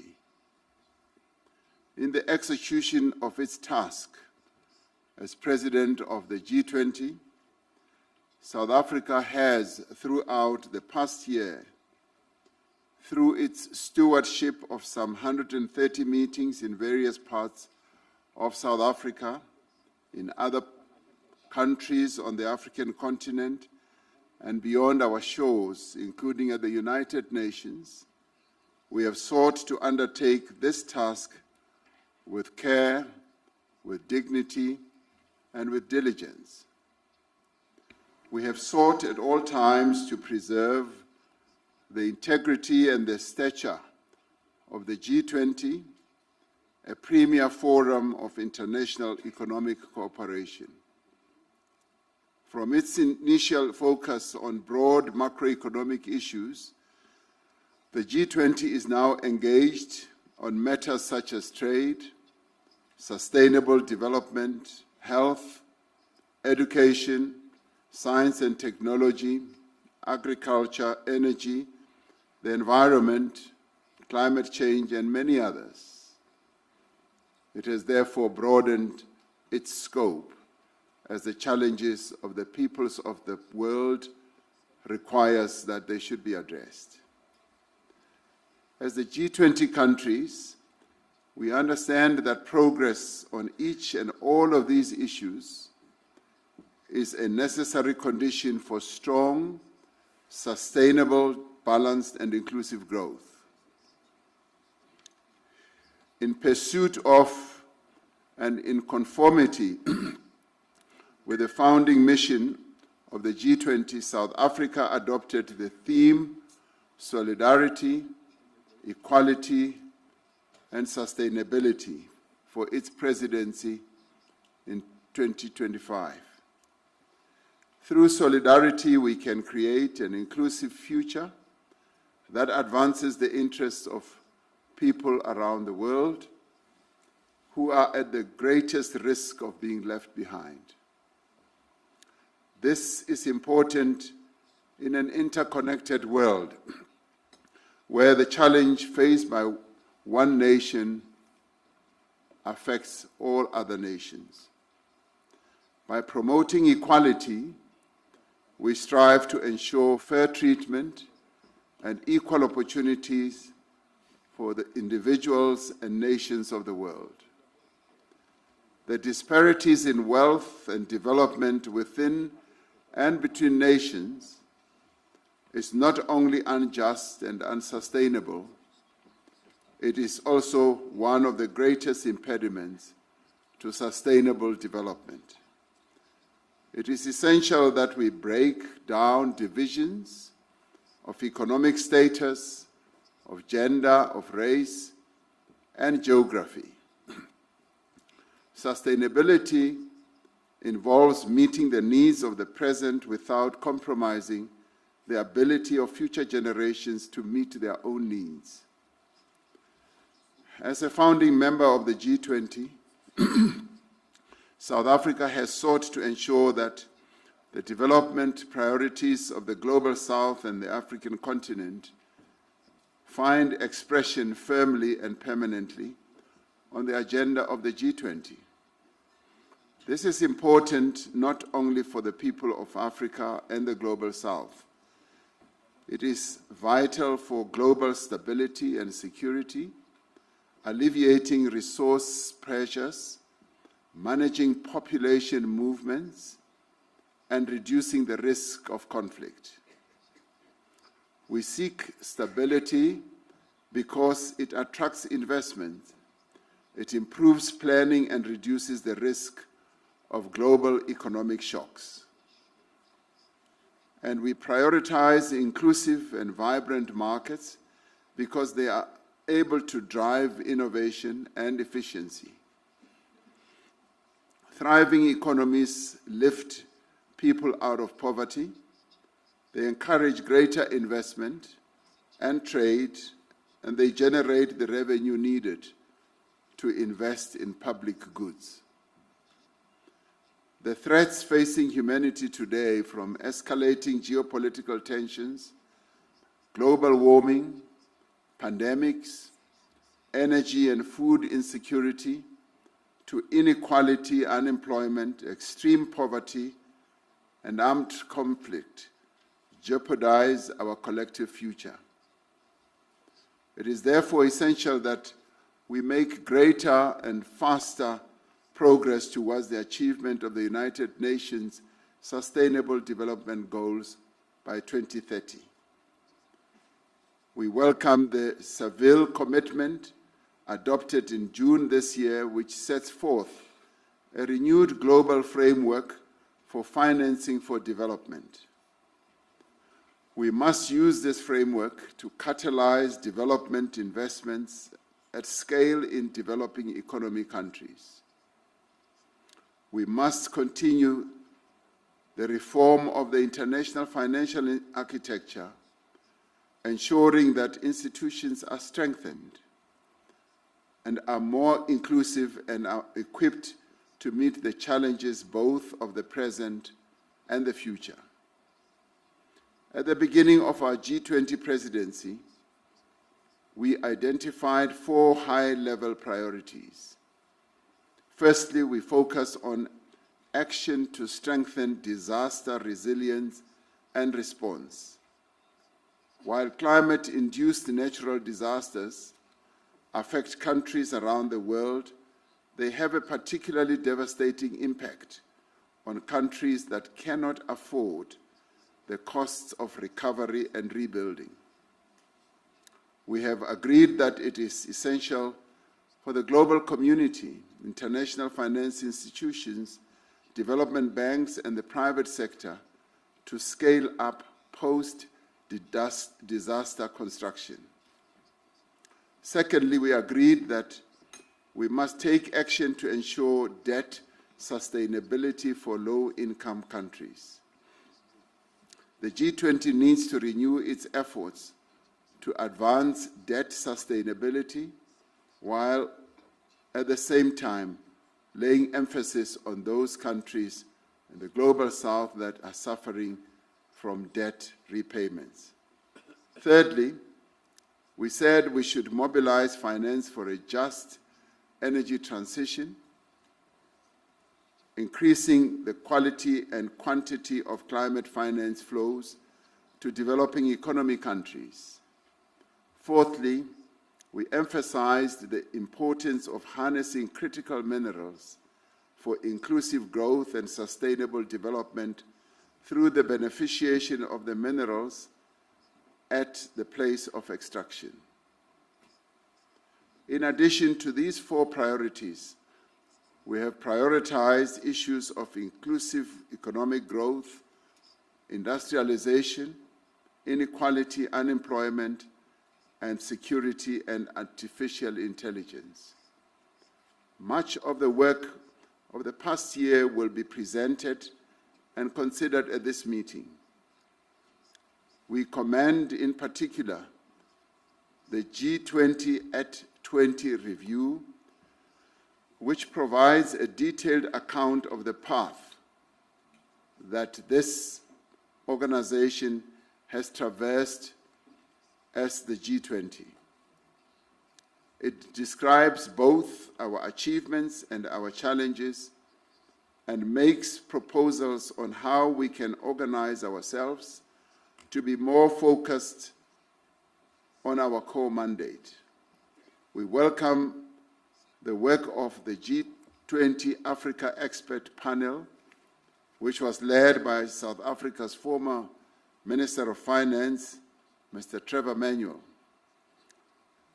The panel argues that African efforts to accelerate productive investments require new global partnerships and strong multilateral cooperation. It calls on the G20 to support this effort by building a global policy framework that unlocks long-term finance and lower costs and investment at scale. We are also grateful for the work of the G20 Extraordinary Committee of Independent Experts on Global Inequality that was led by Professor Joseph Stiglitz, a Nobel laureate. The recommendations of the Extraordinary Committee provide a solid platform on which to launch a renewed global effort to tackle inequality. As this is the first G20 Leaders Summit to be held in Africa, it carries the hopes and must reflect the aspirations of the people of this continent and of the world. We should not allow anything to diminish the value, the stature, and the impact of the first African G20 presidency. This G20 Leaders Summit has a responsibility not to allow the integrity and the credibility of the G20 to be weakened. In fact, from this summit, we should have a sense that the G20 has been strengthened. We thank all delegations that have worked together with us in good faith to produce a worthy G20 outcome document for this historic leaders meeting. The G20 underscores the value of the relevance of multilateralism.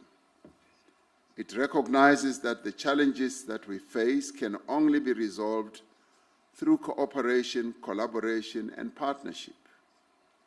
The adoption of the declaration from the summit sends an important signal to the world that multilateralism can and does deliver. It sends a message of hope and solidarity across the world.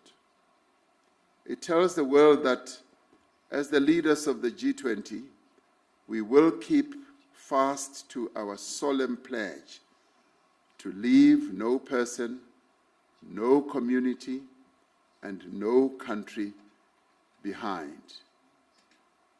With those words, I therefore declare the G20 Leaders Summit open, and thank you.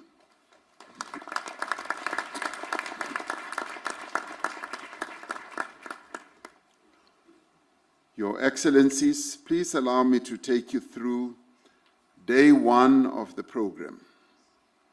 Session one will focus on inclusive and sustainable economic growth. This session will be followed by presentations of the recommendations of the reports of the Africa Expert Panel and the Extraordinary Committee of Independent Experts on Global Inequality. We will then have a working lunch, and this will be followed by a family photo. And I thank you for your attention and look forward to a fruitful discussion. Now, in discussions with a number of delegations here, there has been overwhelming consensus and agreement that one of the other tasks we should undertake right at the beginning is to execute the task that we have come here for principally, which is by overwhelming consensus to adopt our declaration. Now, I should precede this by remembering what a Roman philosopher called Pliny, the elder, once said. He said to have said, ex Africa semper aliquid novi, meaning out of Africa there is always something new. So something new always does come out of Africa. So with that, we would like, therefore, okay. I'm told that the cameras are still on, they should be off. I don't know why that is so.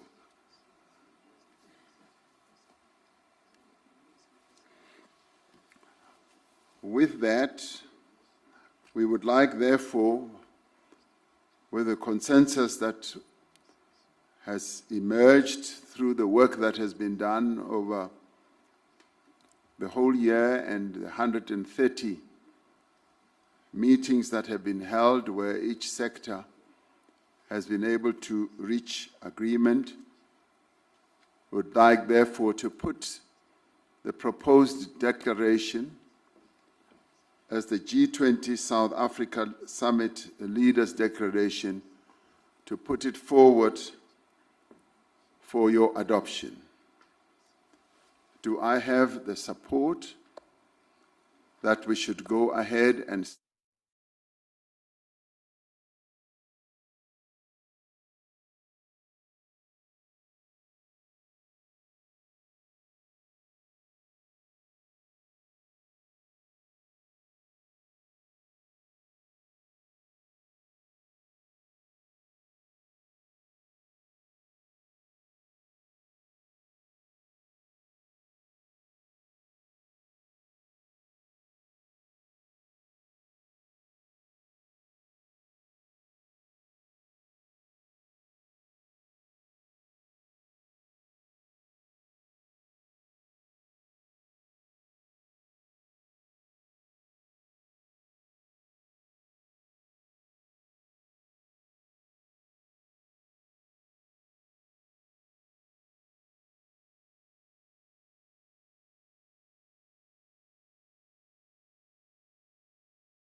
We were very nearly privy to a closed-door session as the cameras kept on rolling after Cyril Ramaphosa, President of South Africa, announced that the Leaders Summit, the G20, the first one on African soil, was officially open. He didn't make a long address, and he touched on issues that we are pretty used to by now. He spoke about the disparities are unsustainable, and obviously the global warming effect is a big problem.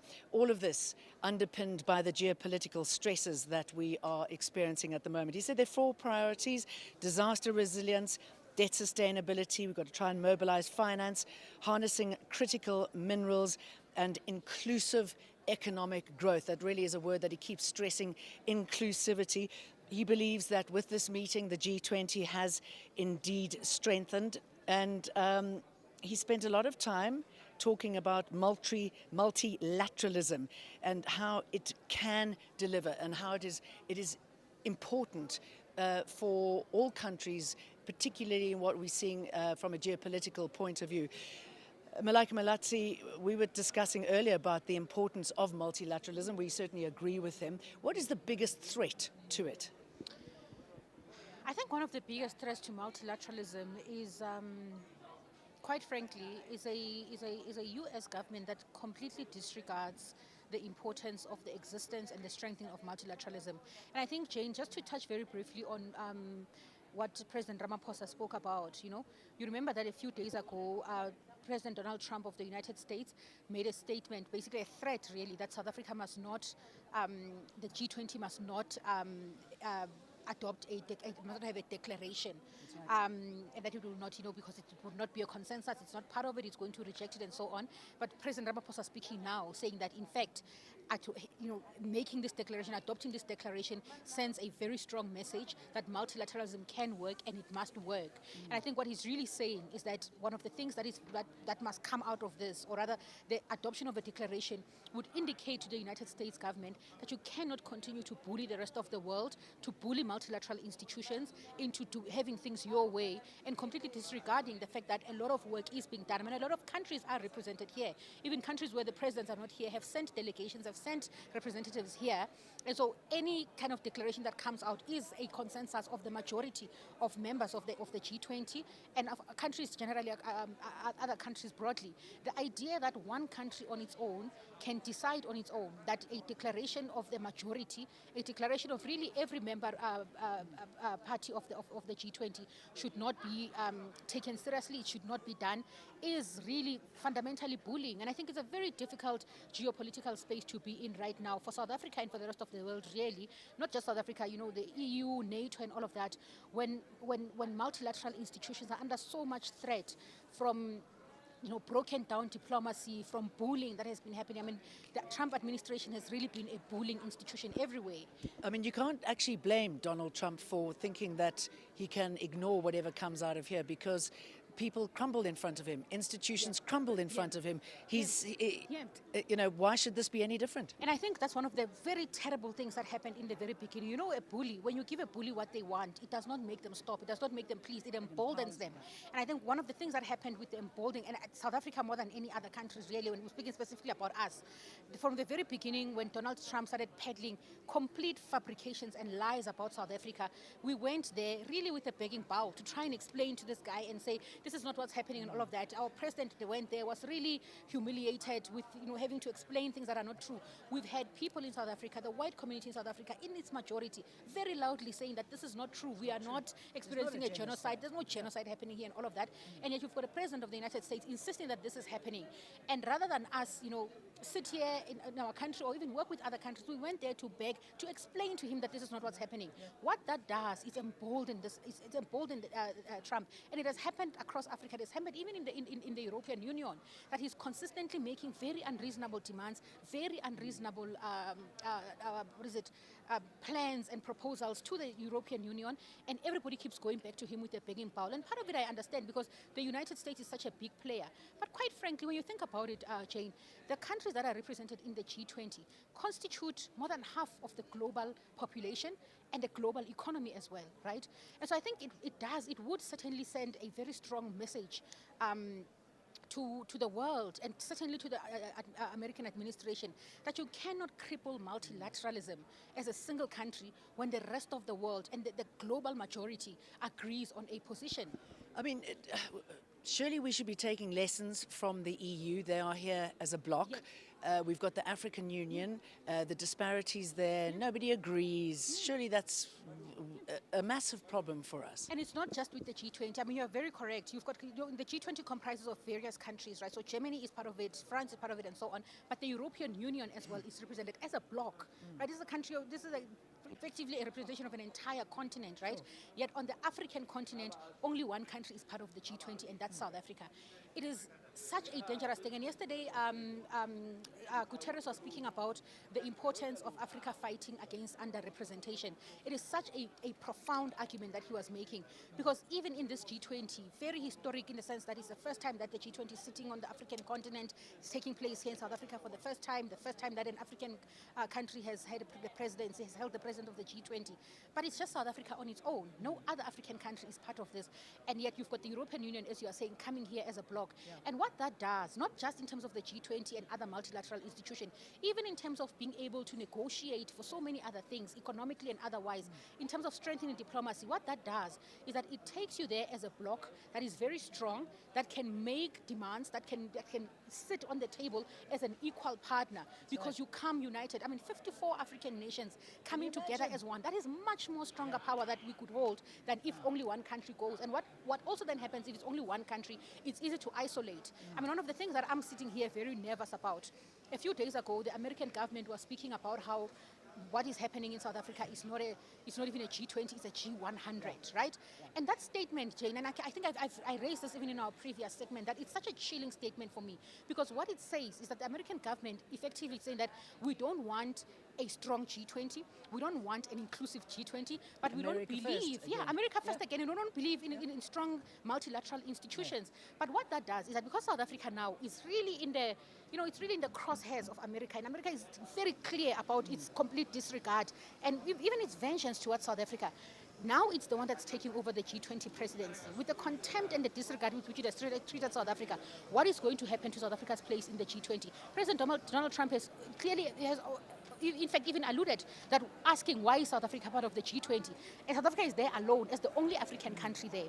That kind of isolation is quite a very scary thing for us to be in, because a man who has demonstrated that he can literally make the world change, shift positions and do anything, what happens if such a man decides, and he's got no regard for constitutionalism, for law, for anything, he can remove, what if he decides he wants to remove South Africa from the G20, what would we do? Because we don't have the power, we don't have the backing. And I mean, we know that the charge d'affaires has been sent over to take over the baton, and we don't know if the president's going to hand it over to whoever it might end up being. But if you look at BRICS countries and the disparities there, is that a concern for us? I mean, here's a bloc, but most of them disagree on almost everything. So one of the things about multilateralism is that it's a great idea. It's a great, and when it works, it works. I mean, the United Nations itself has proven when it has worked before.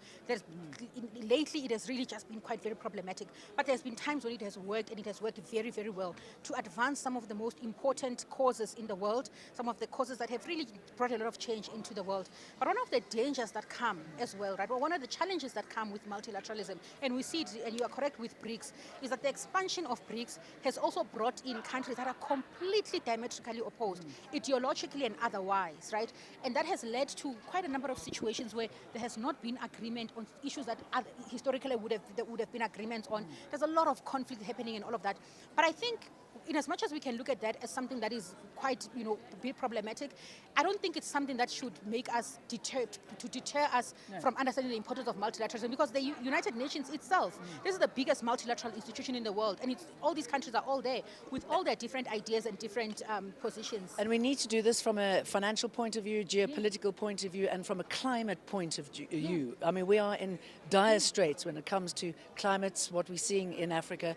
What needs to be done there? What's the lowest hanging fruit? The lowest hanging fruit is putting much greater pressure on developed countries, and particularly with the EU. And the EU, at least, is a bit open to South Africa and to countries in the developing world to extend more finance. It really comes down to the pathway, the financing pathway, because the just energy transitioning to green energy. At the fundamental level, what makes it possible is financing. Without financing, all of this just becomes theory and becomes really ideals of what we want. So I think we need to unlock much more stronger pathways to financing and funding, and that can only really come from developed countries because the developing world simply does not have the resources. Yeah. Okay, we've got something on climate change and the role that developing countries can play in this, and what's needed right now. Africa has 4 overarching priorities for its G20 presidency, including strengthening disaster resilience and response. Parts of the Western Cape, the Eastern Cape and KZN, like many other coastal areas across the globe, stand at the front line of climate-induced hazards. Rising sea levels, intensified storm surges and coastal erosion are no longer distant possibilities. Climate experts have described them as present realities. Several studies have confirmed that the catastrophic KZN floods in 2022, which claimed more than 400 lives and displaced tens of thousands, were made significantly worse by climate change. More than 100 people died in the Eastern Cape this year in the province's worst flooding disaster. Both provinces have been criticized by experts for a failure to maintain proper drainage systems and a failure to practice risk-informed urban planning, leaving roads and buildings crumbling. It is important to indicate that a key cause of flooding during extreme weather events in the city is the blockage of bridges and culverts by debris dislodged by flood waters in drainage line. During the April 2022 floods, we saw time and again how the flow of rivers through infrastructure was impeded by debris, causing the river to burst its banks and flow through adjacent settlements.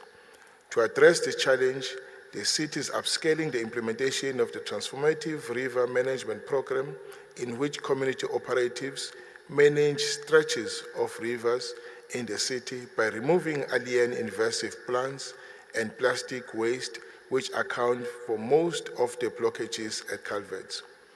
By doing so, water flows freely through our infrastructure, resulting in less damage. To manage the complex and interlinked risks, talks at the G20 meetings have included calls for strengthened cooperation in technology transfer, financing mechanisms, and joint research and innovation pilots. Nogukhanya Mtambo, Eyewitness News.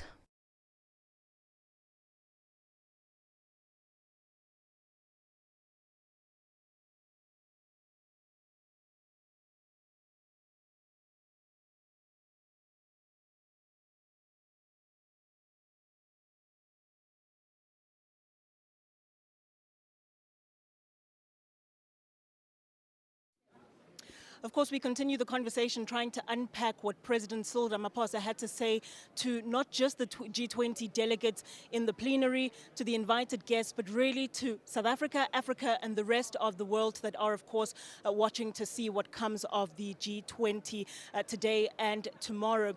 I still have Sanusha Naidu with me, who's our political analyst. And just before President Cyril Ramaphosa started his address, Sanusha and I were speaking about the setup inside, speaking about the family photo that wasn't in December at this very venue when we had the first G20 Sherpa. But I want to shift slightly, still just trying to get a sense of what the room looks like before we unpack the speech, just to get a sense of the sort of seating arrangement and whether or not it says anything to us when we talk about what's happening in the room. Sanusha, let's pick up right there. When we talk about the seating, is there ever any relevance to who sits next to who or what the room itself looks like? It speaks volumes, because how you seated it's like Arthur and the round table and the Knights of the Round Table, right? Because who's sitting where gives you a sense of how these interactions are going to happen. So if you look at where President Ramaphosa is sitting, as we're looking at him to our left and to his right, he has President Lula next to him. Now, generally speaking, he should maybe have the U.S. next to him on our right and his left, but he's got Minister Lomola there.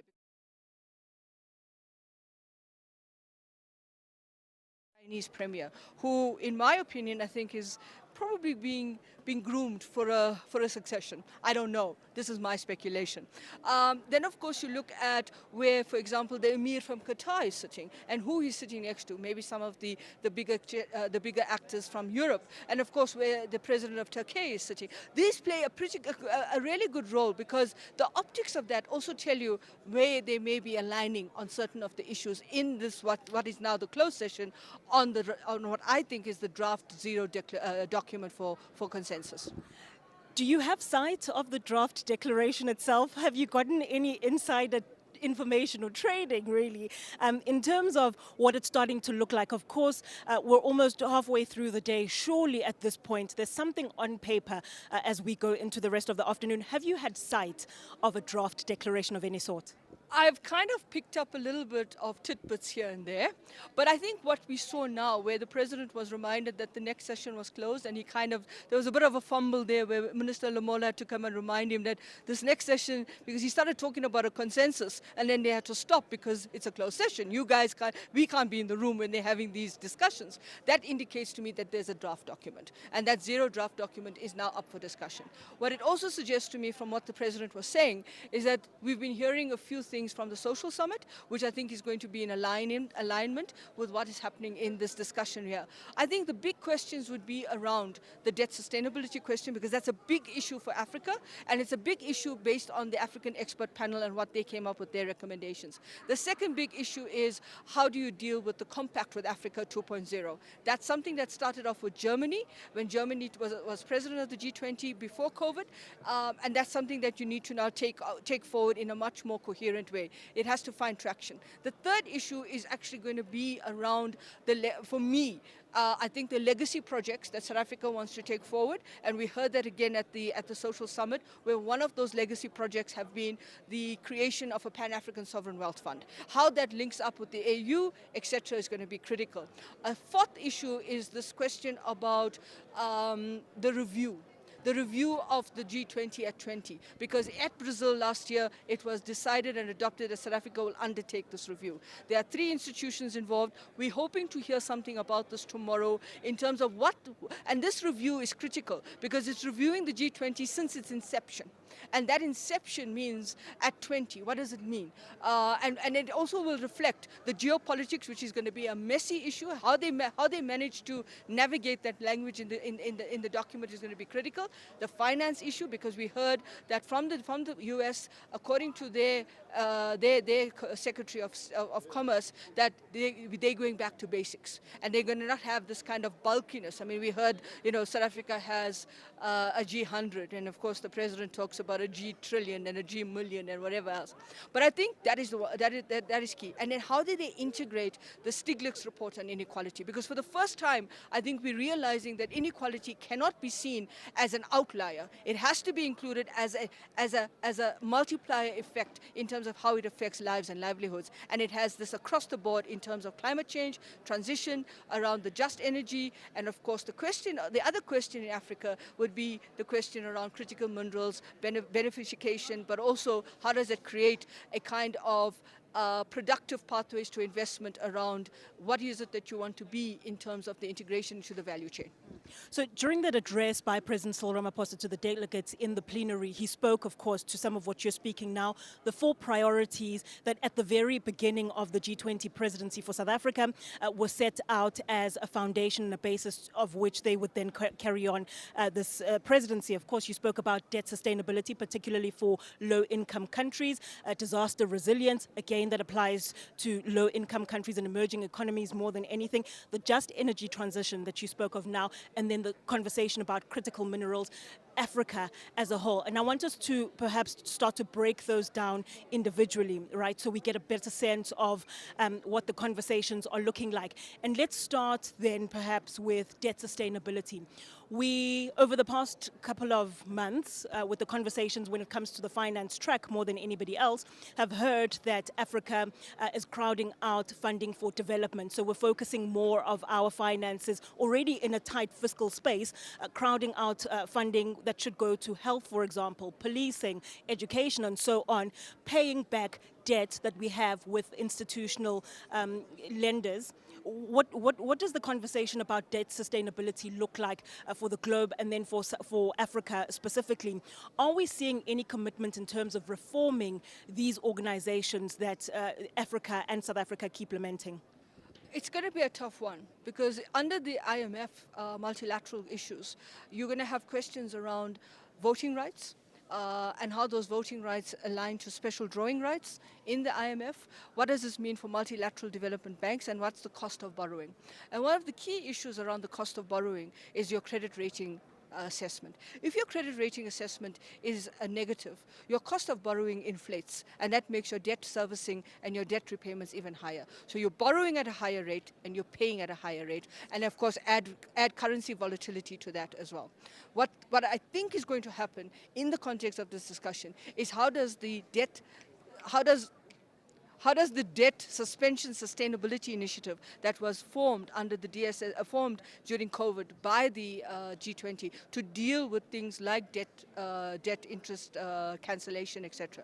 Cancellation, are we cancelling? What kind of debt are we cancelling? How does this impact on low and risk economies, particularly in Africa? And how does it then impact on capital flows that exit the continent? Now, I think what we're going to see and what we're probably going to hear in terms of the African continent is to have a little bit more fiscal space in the debt context. How much of the debt repayment has to go back to how you assess your credit ratings methodology? We do see in countries like India, they have now set up alternative credit rating agencies that have also, they use the same methodology as Standard & Poor, Moody's and Fitch, but they actually align to a better understanding of structural economic conditions and fiscal space at the domestic level. So the US has a domestic debt at about 35 trillion, between 35 and 38 trillion US dollars.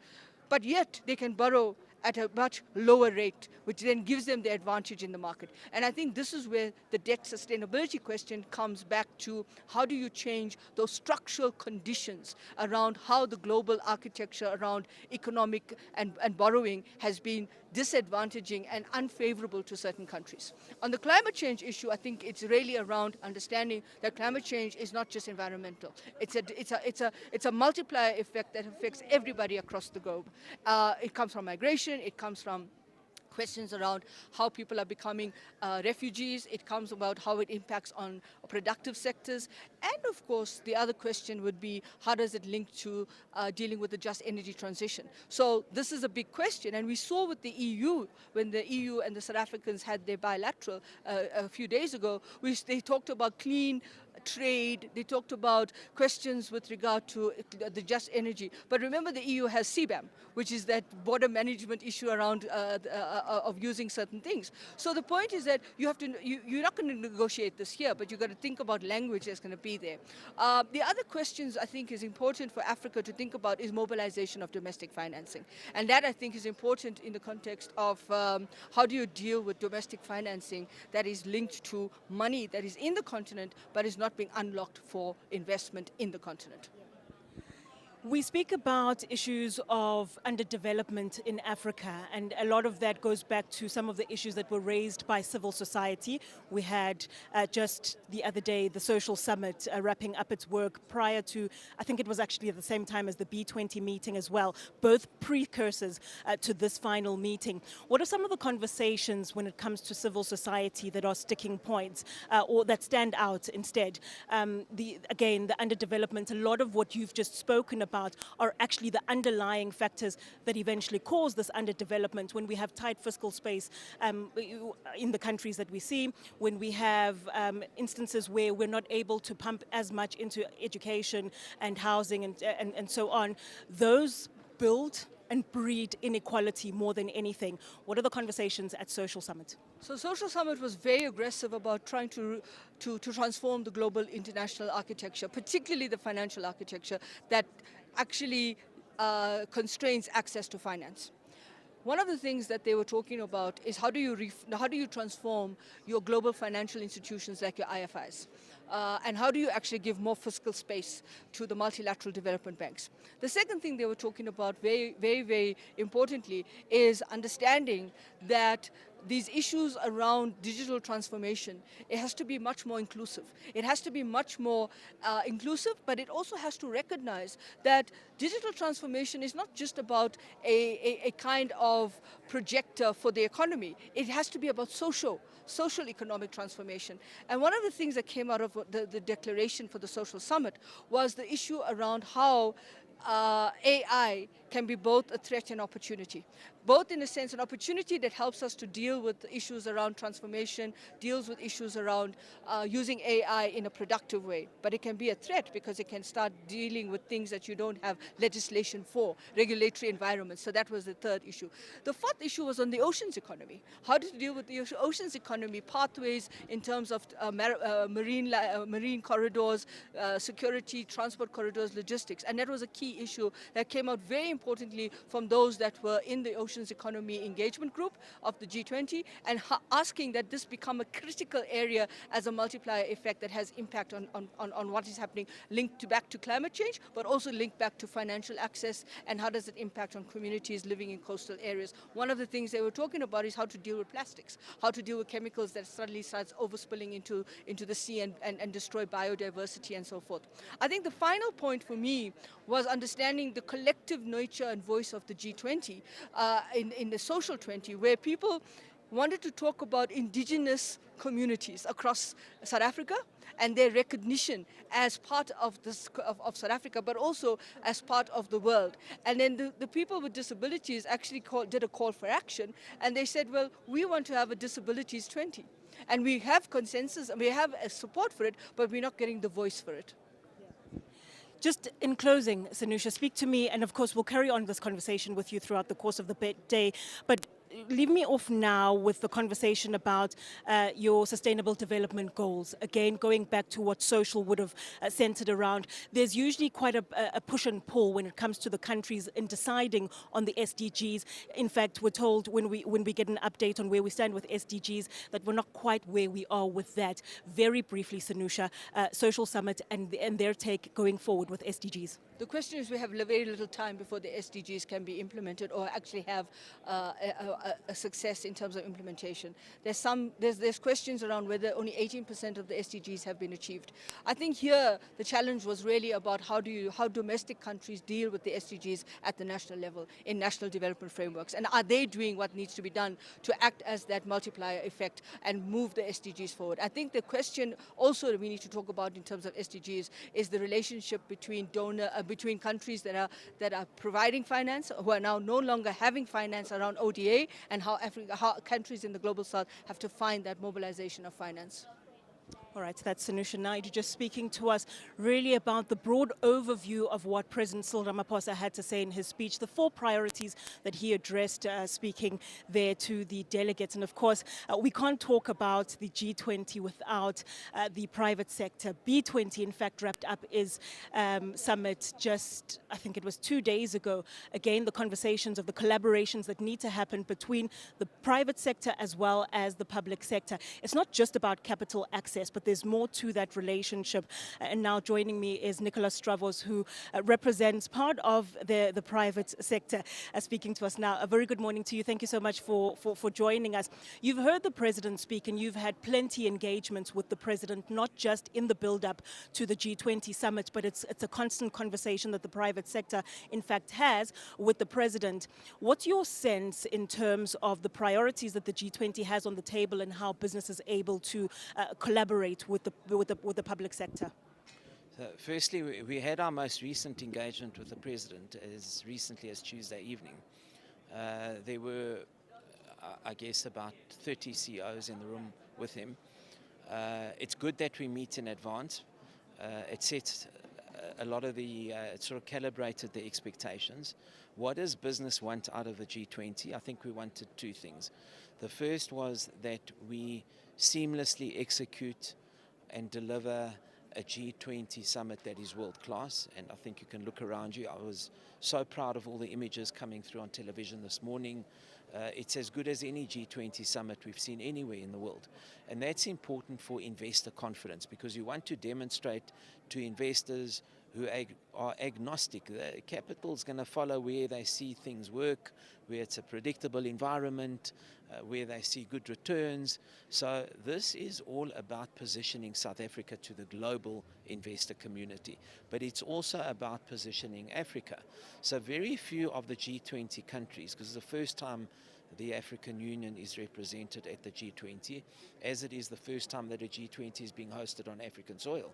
So it's helped bridge a lot of the misunderstanding and the gap in understanding business opportunities or where the continent is going to in the next 25 years. So when we talk about a youth demographic or a youth dividend, what does that exactly mean to the rest of the world?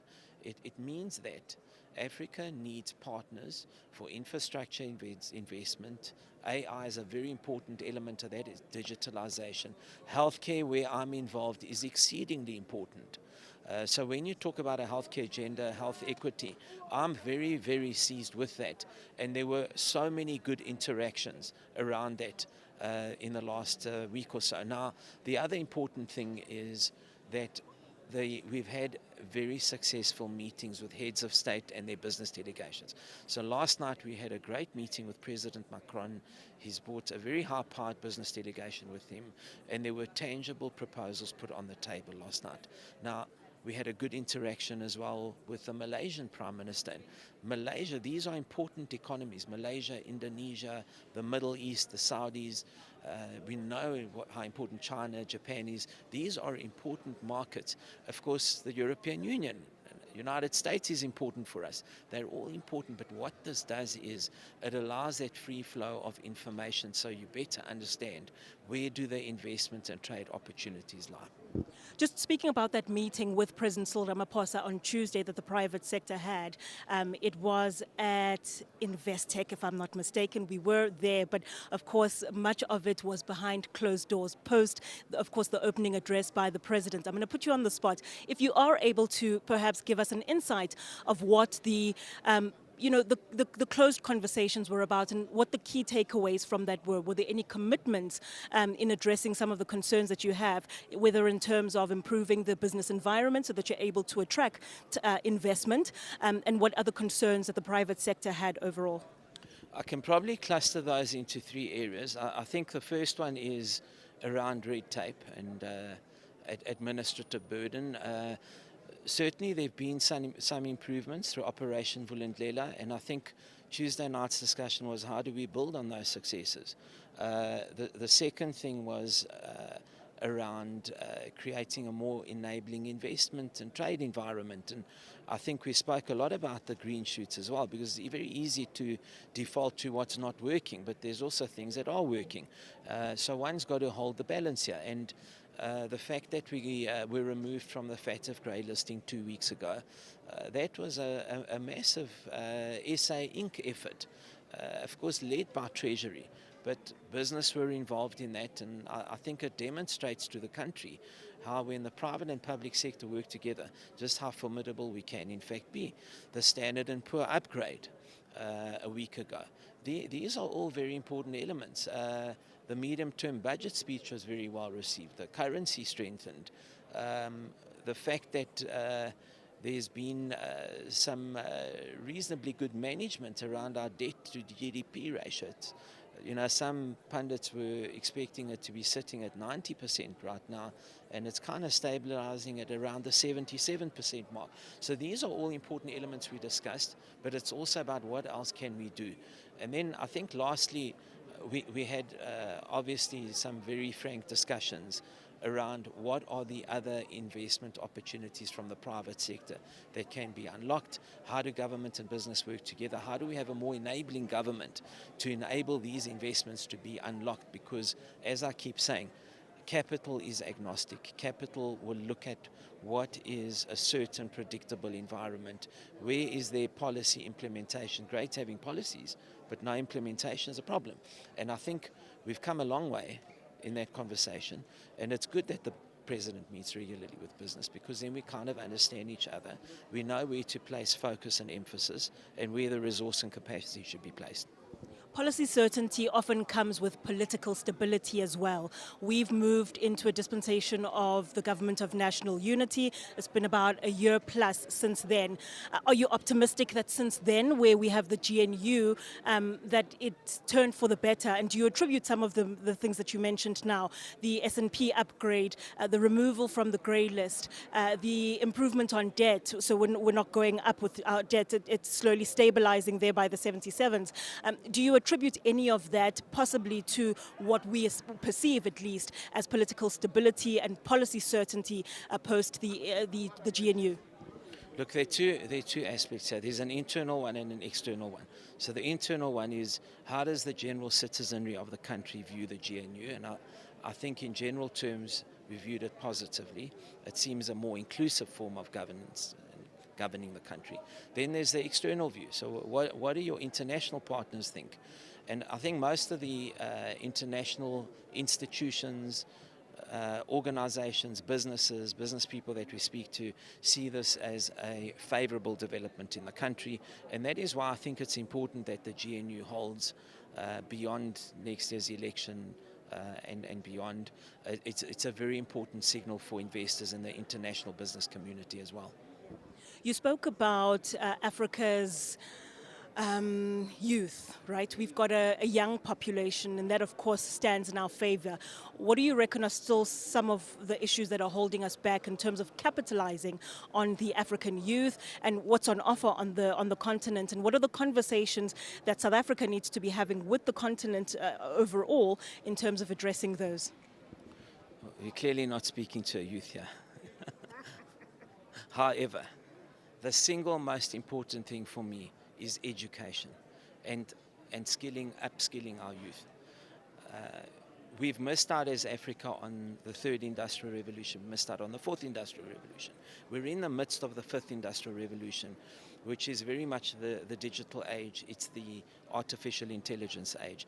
Now, that can be a positive or a negative, depending on how we seize the opportunity.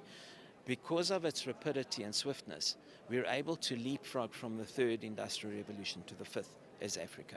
But it's going to mean that our skills and education have to match the needs and the requirements to do that leapfrogging. So we're up against the East at the moment. I mean, I was listening to Professor Jeffrey Sachs the other night, and he said, the 6 most educated countries in the world at the moment, and there's an index that gets used to measure this, are all Asian economies.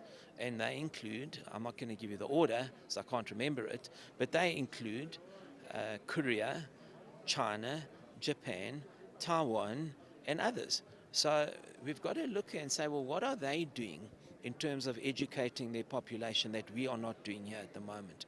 So for me, the single biggest priority, yes, there are health priorities, yes, there's debt management priorities, there are all of those aspects. There's a need to attract more investment, to ease the way of doing business in the country. But for me, none of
still, simply we will still have the visuals, right? The movie on.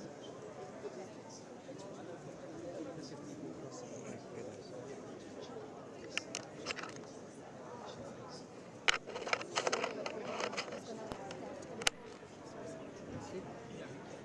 I have to go closer. Huh? Let me just ask you. So can I-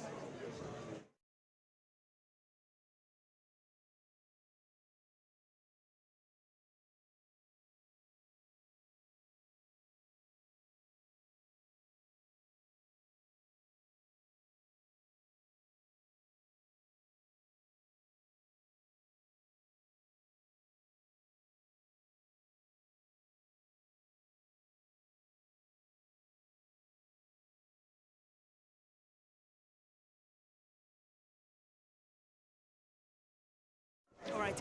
Your expectations of the declaration, just very briefly from a corporate or a private sector perspective, what do you hope comes out of it? So look, I don't want to speculate. I'm not speculating, but I understand that a declaration consensus has been reached. Now that's very important because at some point in time there was a debate as to whether we would or wouldn't achieve consensus. So it looks like we have achieved consensus. I'm expecting a strong African flavour in that consensus declaration.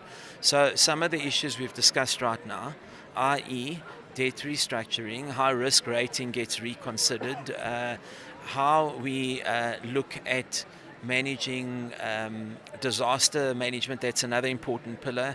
How do we strengthen a multilateral trading system? How do we better integrate Africa, the Africa Continental Free Trade Area?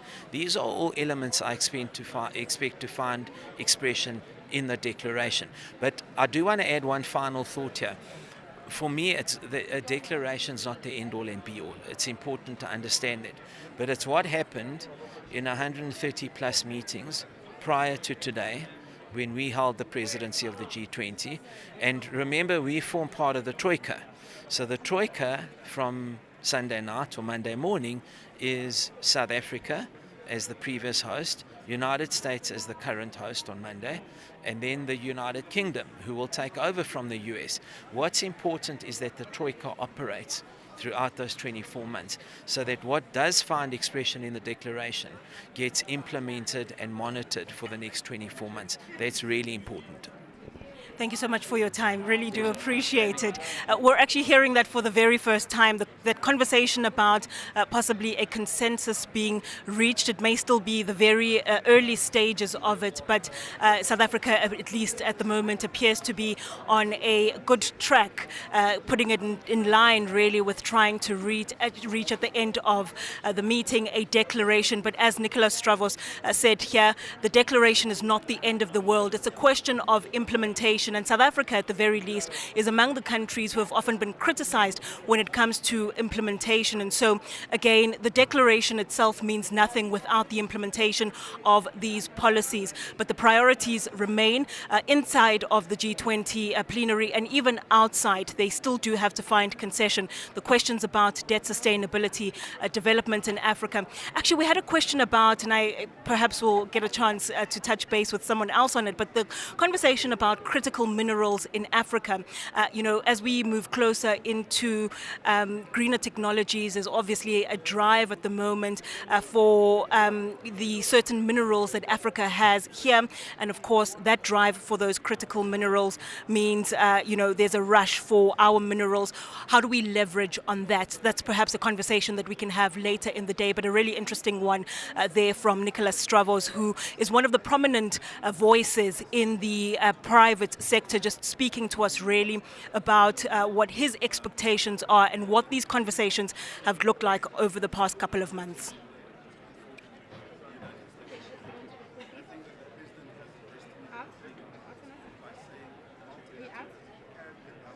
Yes, that's what I'm asking. I want to speak to her. Are you done with it?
İmkana sahip değil.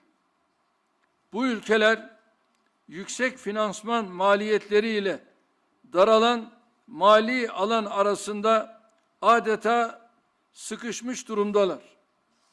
Birleşmiş Milletler'in 2025 borç raporuna göre 3,4 milyar insanın yaşadığı ülkelerde faiz ödemeleri sağlık ve eğitim harcamalarını aşmış vaziyette.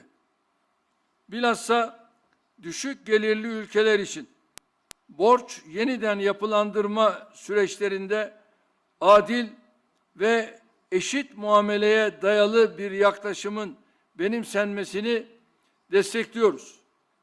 Türkiye olarak G20 ortak çerçevesi kapsamında katkı sunduğumuz Gana ve Etiyopya'nın borçlarının yeniden yapılandırılması sürecinde alınan mesafeyi memnuniyetle karşılıyoruz. Bu örnekten hareketle kimsenin geride bırakılmadığı, daha kapsayıcı bir küresel ekonomi inşasında tüm G20'yi daha fazla sorumluluk üstlenmeye davet ediyorum. Sizleri sevgiyle, saygıyla selamlıyorum. Kalın sağlıcakla.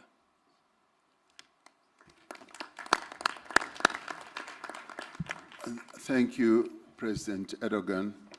I wish to apologize that there was a system failure, particularly with Channel 11. We are now going to get a direct translation from the interpreter. Seemingly, there was a failure in synchronizing the speech with the translation. So we will allow the interpreter to interpret what President Erdogan was saying. Please go ahead. Distinguished heads of state and government, distinguished delegates, I would like to extend my warmest greetings to all of you. And I would like to extend my gratitude to President Ramaphosa for his kind hospitality, and we hope that the outcomes of this summit will bring positive results. I also would like to wish success to the United States of America, which will assume the G20 presidency next year.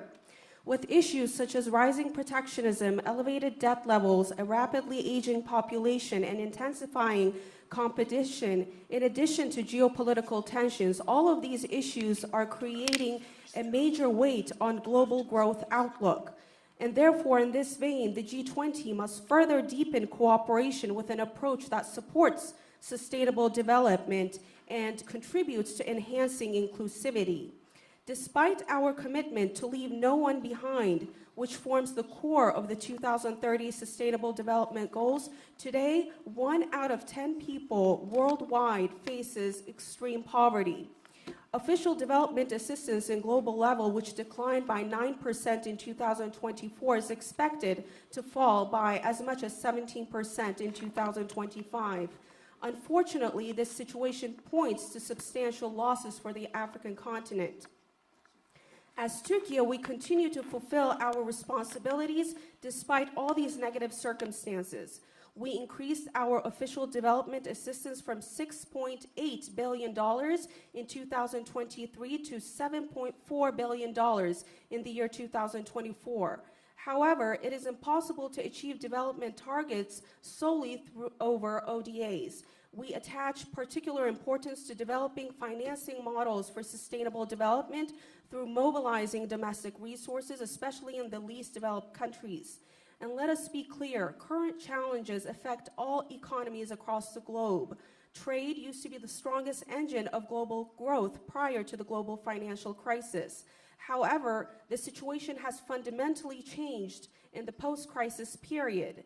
Between 1987 and 2007, world trade expanded at an average annual rate of 7%. However, during 2008 and 2024, this slowed to around 3%, significantly weakening its contribution to global growth.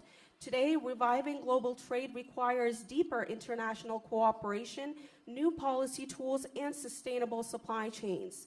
strengthening international trade rules in a manner that supports development, and in particular to reaffirm our commitment to the World Trade Organization's principle of special and differential treatment, is very crucial.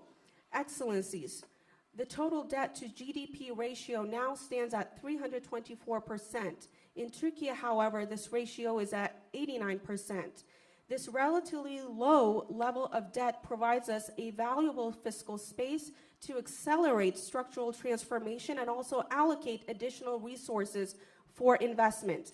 Unfortunately, most low-income countries do not have this advantage.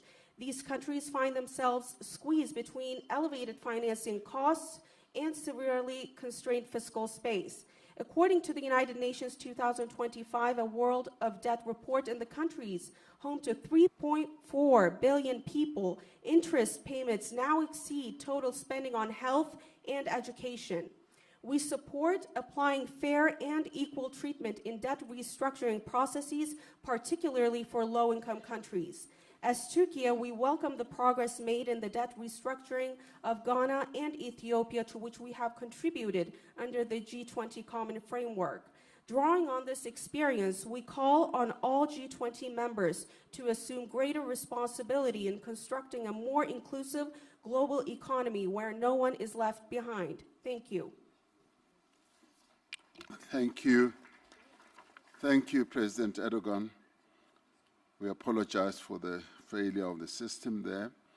I now have the opportunity to call upon His Excellency Sir Keir Starmer, the Prime Minister of the United Kingdom of Great Britain and Northern Ireland.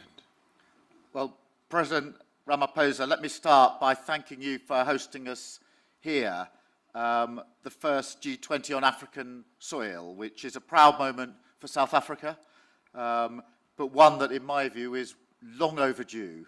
So let's make this summit count. It's striking, listening to the contributions, that across our different corners of the globe, we're all concerned to achieve the same thing for our citizens: good jobs, lower bills, higher growth, better living standards. And that is what my government is focused on. And we want to work with our partners around the table to make that happen. But there's no doubt the road ahead is tough. This is a moment of mounting competition and crises around the world. And that, I think, has been mentioned by pretty well every contribution so far. Fragility in the Middle East, rising threats of authoritarianism and fragmentation, as well as Russia's ongoing unjustified war in Ukraine. The shockwaves of that invasion are still reverberating through global markets today. It has hit growth, driven up food and energy prices, and deepened persistent imbalances and instability across the world. With all that in mind, and echoing what others have said, the role of the G20 is critical at this moment. Growth must be a mission for us all to embrace, as the means to improve lives, to fund public services, and to keep our people secure. The G20 has worked together before to fix fundamental problems in the global economy. We need to find ways to play a constructive role again today in the face of the world challenges. And I'd like to see us come together around a 5-point plan for growth that leaves no one behind. First, we do need to tackle global imbalances, like excessive surpluses and deficits, which can disrupt trade flows, sever supply chains, and choke off growth. For deficit countries, that means acting to stop unsustainable borrowing and prioritize the investment and structural reforms that drive up growth.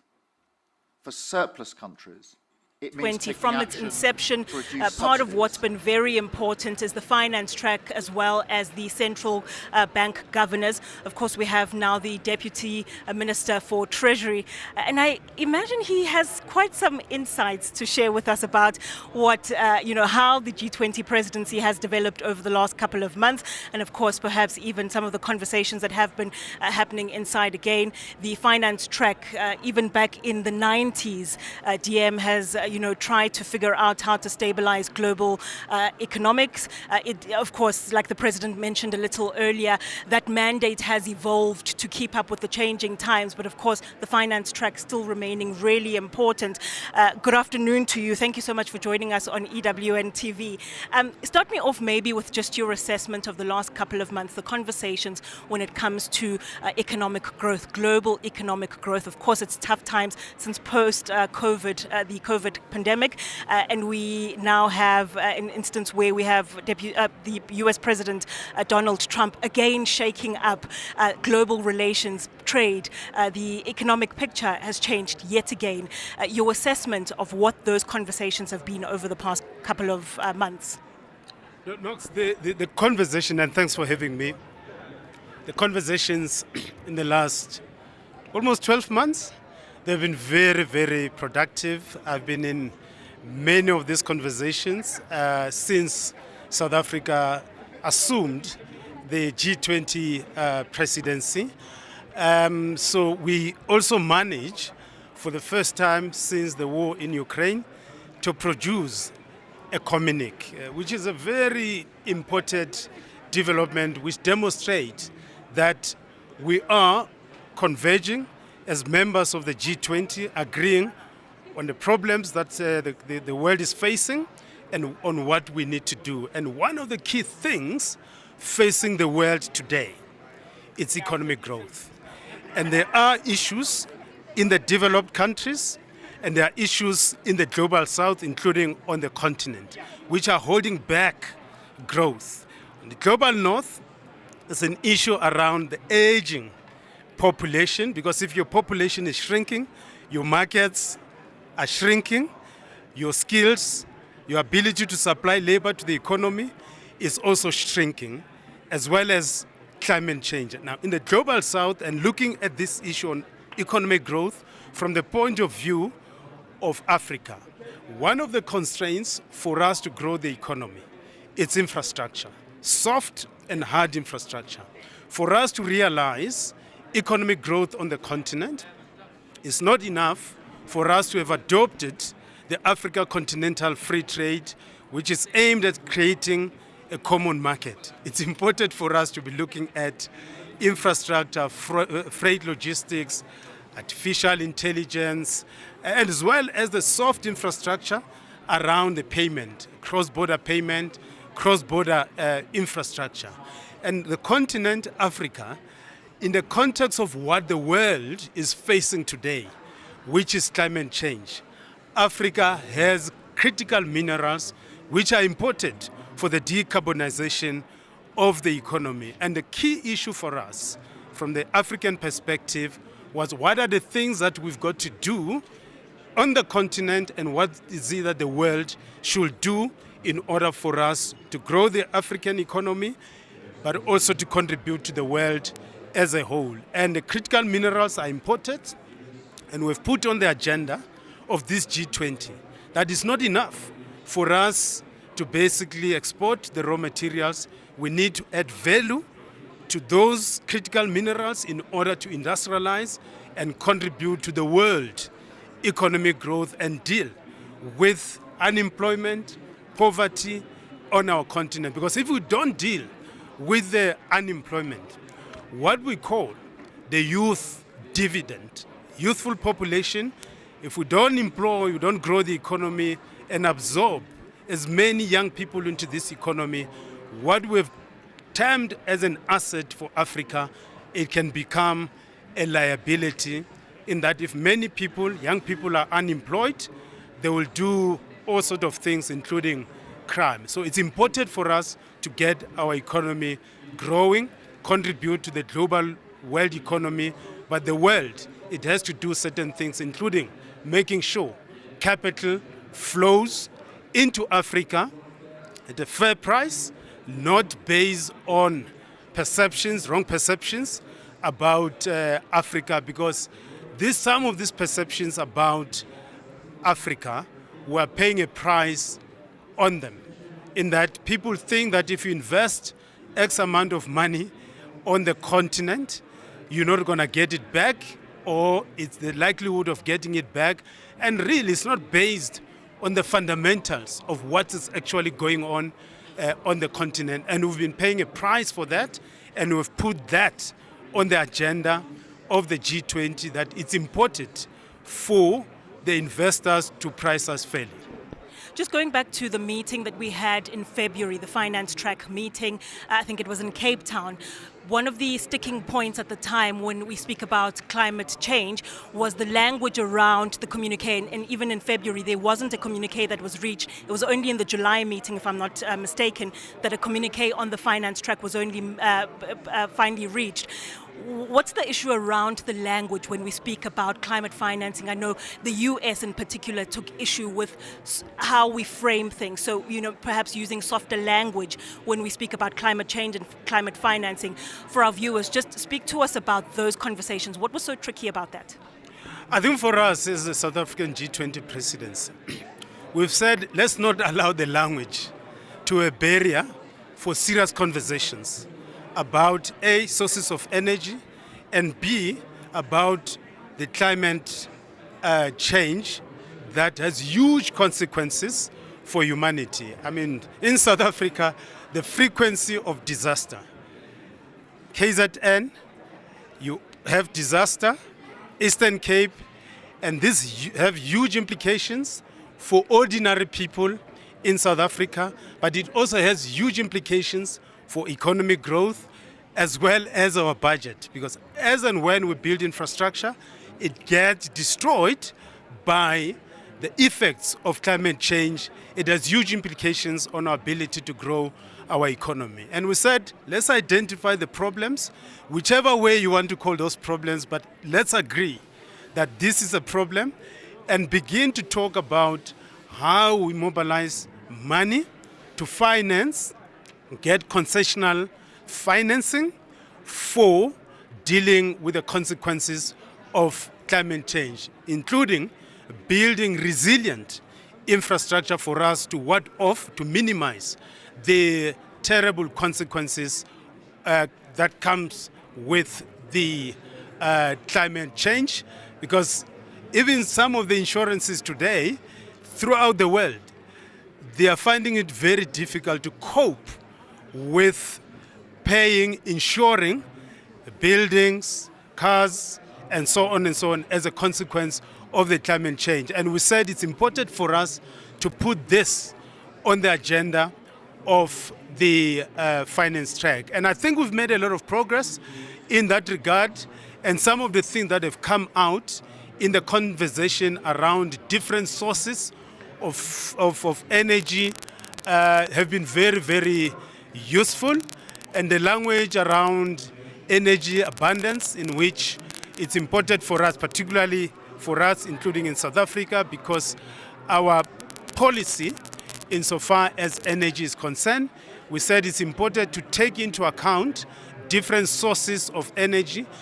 And as we transition from some of the sources of energy that are detrimental to the environment, to the climate, it's important for us to do that in a just manner, in a manner that doesn't deepen unemployment, in a manner that it doesn't deprive us of energy. And it's important for us, as we do that, not to say that we want to stick to the old sources of energy, but as we move out of all forms of energy that are generating a global crisis, insofar as the climate is concerned, we've got to do that in a responsible manner, in a manner that doesn't disrupt the economic growth for the global south, including South Africa. DM, just lastly, before you have to leave, the conversation around South Africa's G20 presidency has obviously been a focus on Africa. We're not able to do business with Africa to the best of our capability, of course, because, like you mentioned, issues like infrastructure still stand in the way, whether soft or hard. Soft, of course, would be the payment infrastructure, and that's, of course, the division of the Reserve Bank and the other central banks to deal with. But when we speak of the hard infrastructures, we obviously have Operation Vulindlela that's headed by National Treasury. What other reforms are there in place to make sure that our infrastructure is able to meet the demands so that we're able to do business with the rest of Africa under, for example, the Africa Continental Free Trade Area? So our G20 presidency insofar as infrastructure has produced three things. One, it's a toolkit for developing the project pipeline. Because funders, people who have money, they're saying, no, we have no problem with financing infrastructure on the continent, but give us bankable projects. And through our G20 presidency, we have developed a toolkit which will enable countries in the global south, on the continent, and the world as a whole on how you develop bankable infrastructure projects. Because an investor will be willing to invest in an infrastructure that generates better returns, and you must demonstrate that this infrastructure that you're putting in place will enable you to get back the money that you have invested. The second deliverable that we've delivered as a South African G20 presidency is a cross-border infrastructure. People such as Kwame Nkrumah dreamt about building the United States of Africa because it's not productive and economically viable for us to be building infrastructure as different countries, small and big. It's important for us to think big if we are to attract big money, big checks, upscale the infrastructure on the continent. And one of the things that we have put together is that policies and a report on how you do cross-border infrastructure, because the African continental free trade will only be successful, will be able to trade amongst ourselves as African countries if we've got the right infrastructure to trade amongst ourselves. The third deliverable of the South African G20 presidency from an African perspective is blended finance, developing different incentives to attract different sources of money to come into infrastructure. One of the key things is the credit enhancement vehicle, which we are already implementing here in South Africa, the credit guarantee vehicle. And that vehicle is basically aimed at de-risking the infrastructure investment in South Africa. So it basically says, if you're going to put money in our infrastructure, starting with the transmission infrastructure for South Africa, your money, we provide an insurance for you in an event something goes wrong, you will still get your money. So it's an insurance that we have put in place that to de-risk the money that investors will be putting into this infrastructure, big infrastructure project. So if you put your money into transmission infrastructure, you are guaranteed that your money, you'll be able to get your money back through this credit guarantee vehicle. And this vehicle is like an insurance, as I said. It is actually an insurance in which this money that ourselves as a sovereign, as government, we're putting 2 billion into it, and we're also asking other investors to put money into it.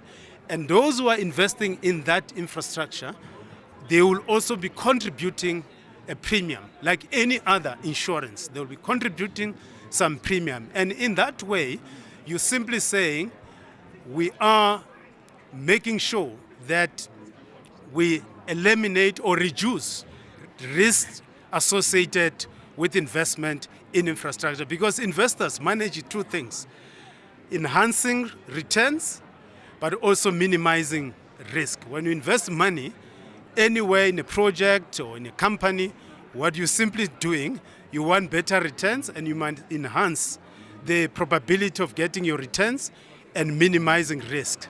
And the credit risk, we're reducing it by this credit guarantee vehicle. So the blended finance is one of the deliverables that we've delivered as this South African G20 presidency. And I'm certain that this will be part of the declaration that this G20 will announce. Is there consensus yet?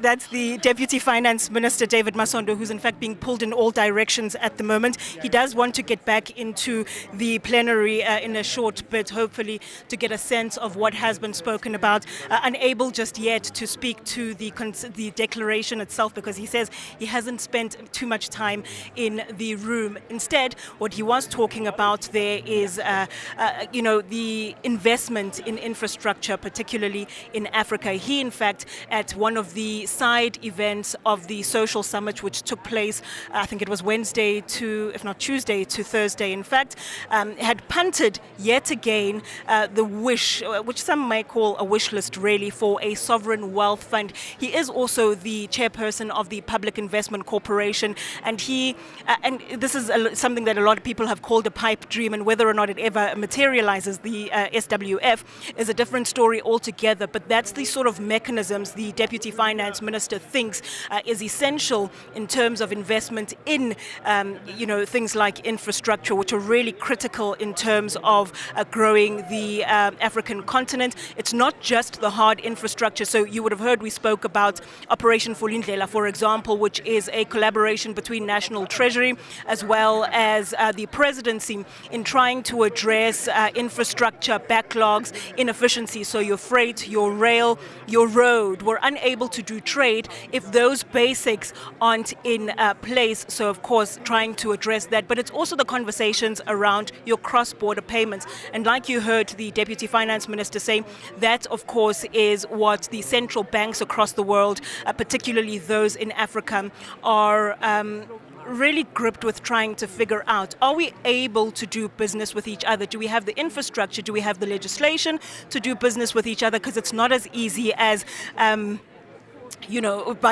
goods from Zimbabwe or Angola, for example, or anywhere else. There are other things that must go into place. Are our banks efficient in terms of their infrastructure, payment infrastructures, to be able to ensure that those transactions happen as quickly as possible and, of course, at a low cost? Again, that was the Deputy Finance Minister, David Masondo, giving us a wrap of what the year looked like in terms of the finance track, and then, of course, what his expectations are going forward into that highly anticipated declaration. We still won't get a glimpse of it just yet. Hopefully by tomorrow we are getting tidbits, like Sanusha Naidu said earlier, about what it's starting to look like. But of course, the confirmation of the exact contents of it coming up much later on.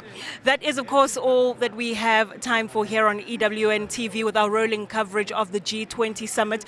We do appreciate your time and for tuning in and taking the time to take part in the conversations that are happening, not just on the global stage, but also on decisions that really impact you. You are more than welcome to continue to engage with us. I believe we will continue to bring you even those inside meetings that continue. I mean, earlier you would have seen the visuals of it. Again, because they are closed door conversations, we cannot bring you the audio of those conversations, and that's exactly why earlier you would have seen visuals of muted meetings earlier on. But once we do have the confirmation of what exactly has been spoken about inside, we will, of course, bring that to you. Thank you again for your time. My name is Nogukanya Mdambo. Earlier on, we had Jane Dutton as well, bringing you the very latest on those pertinent conversations here at the G20 in Nasrec.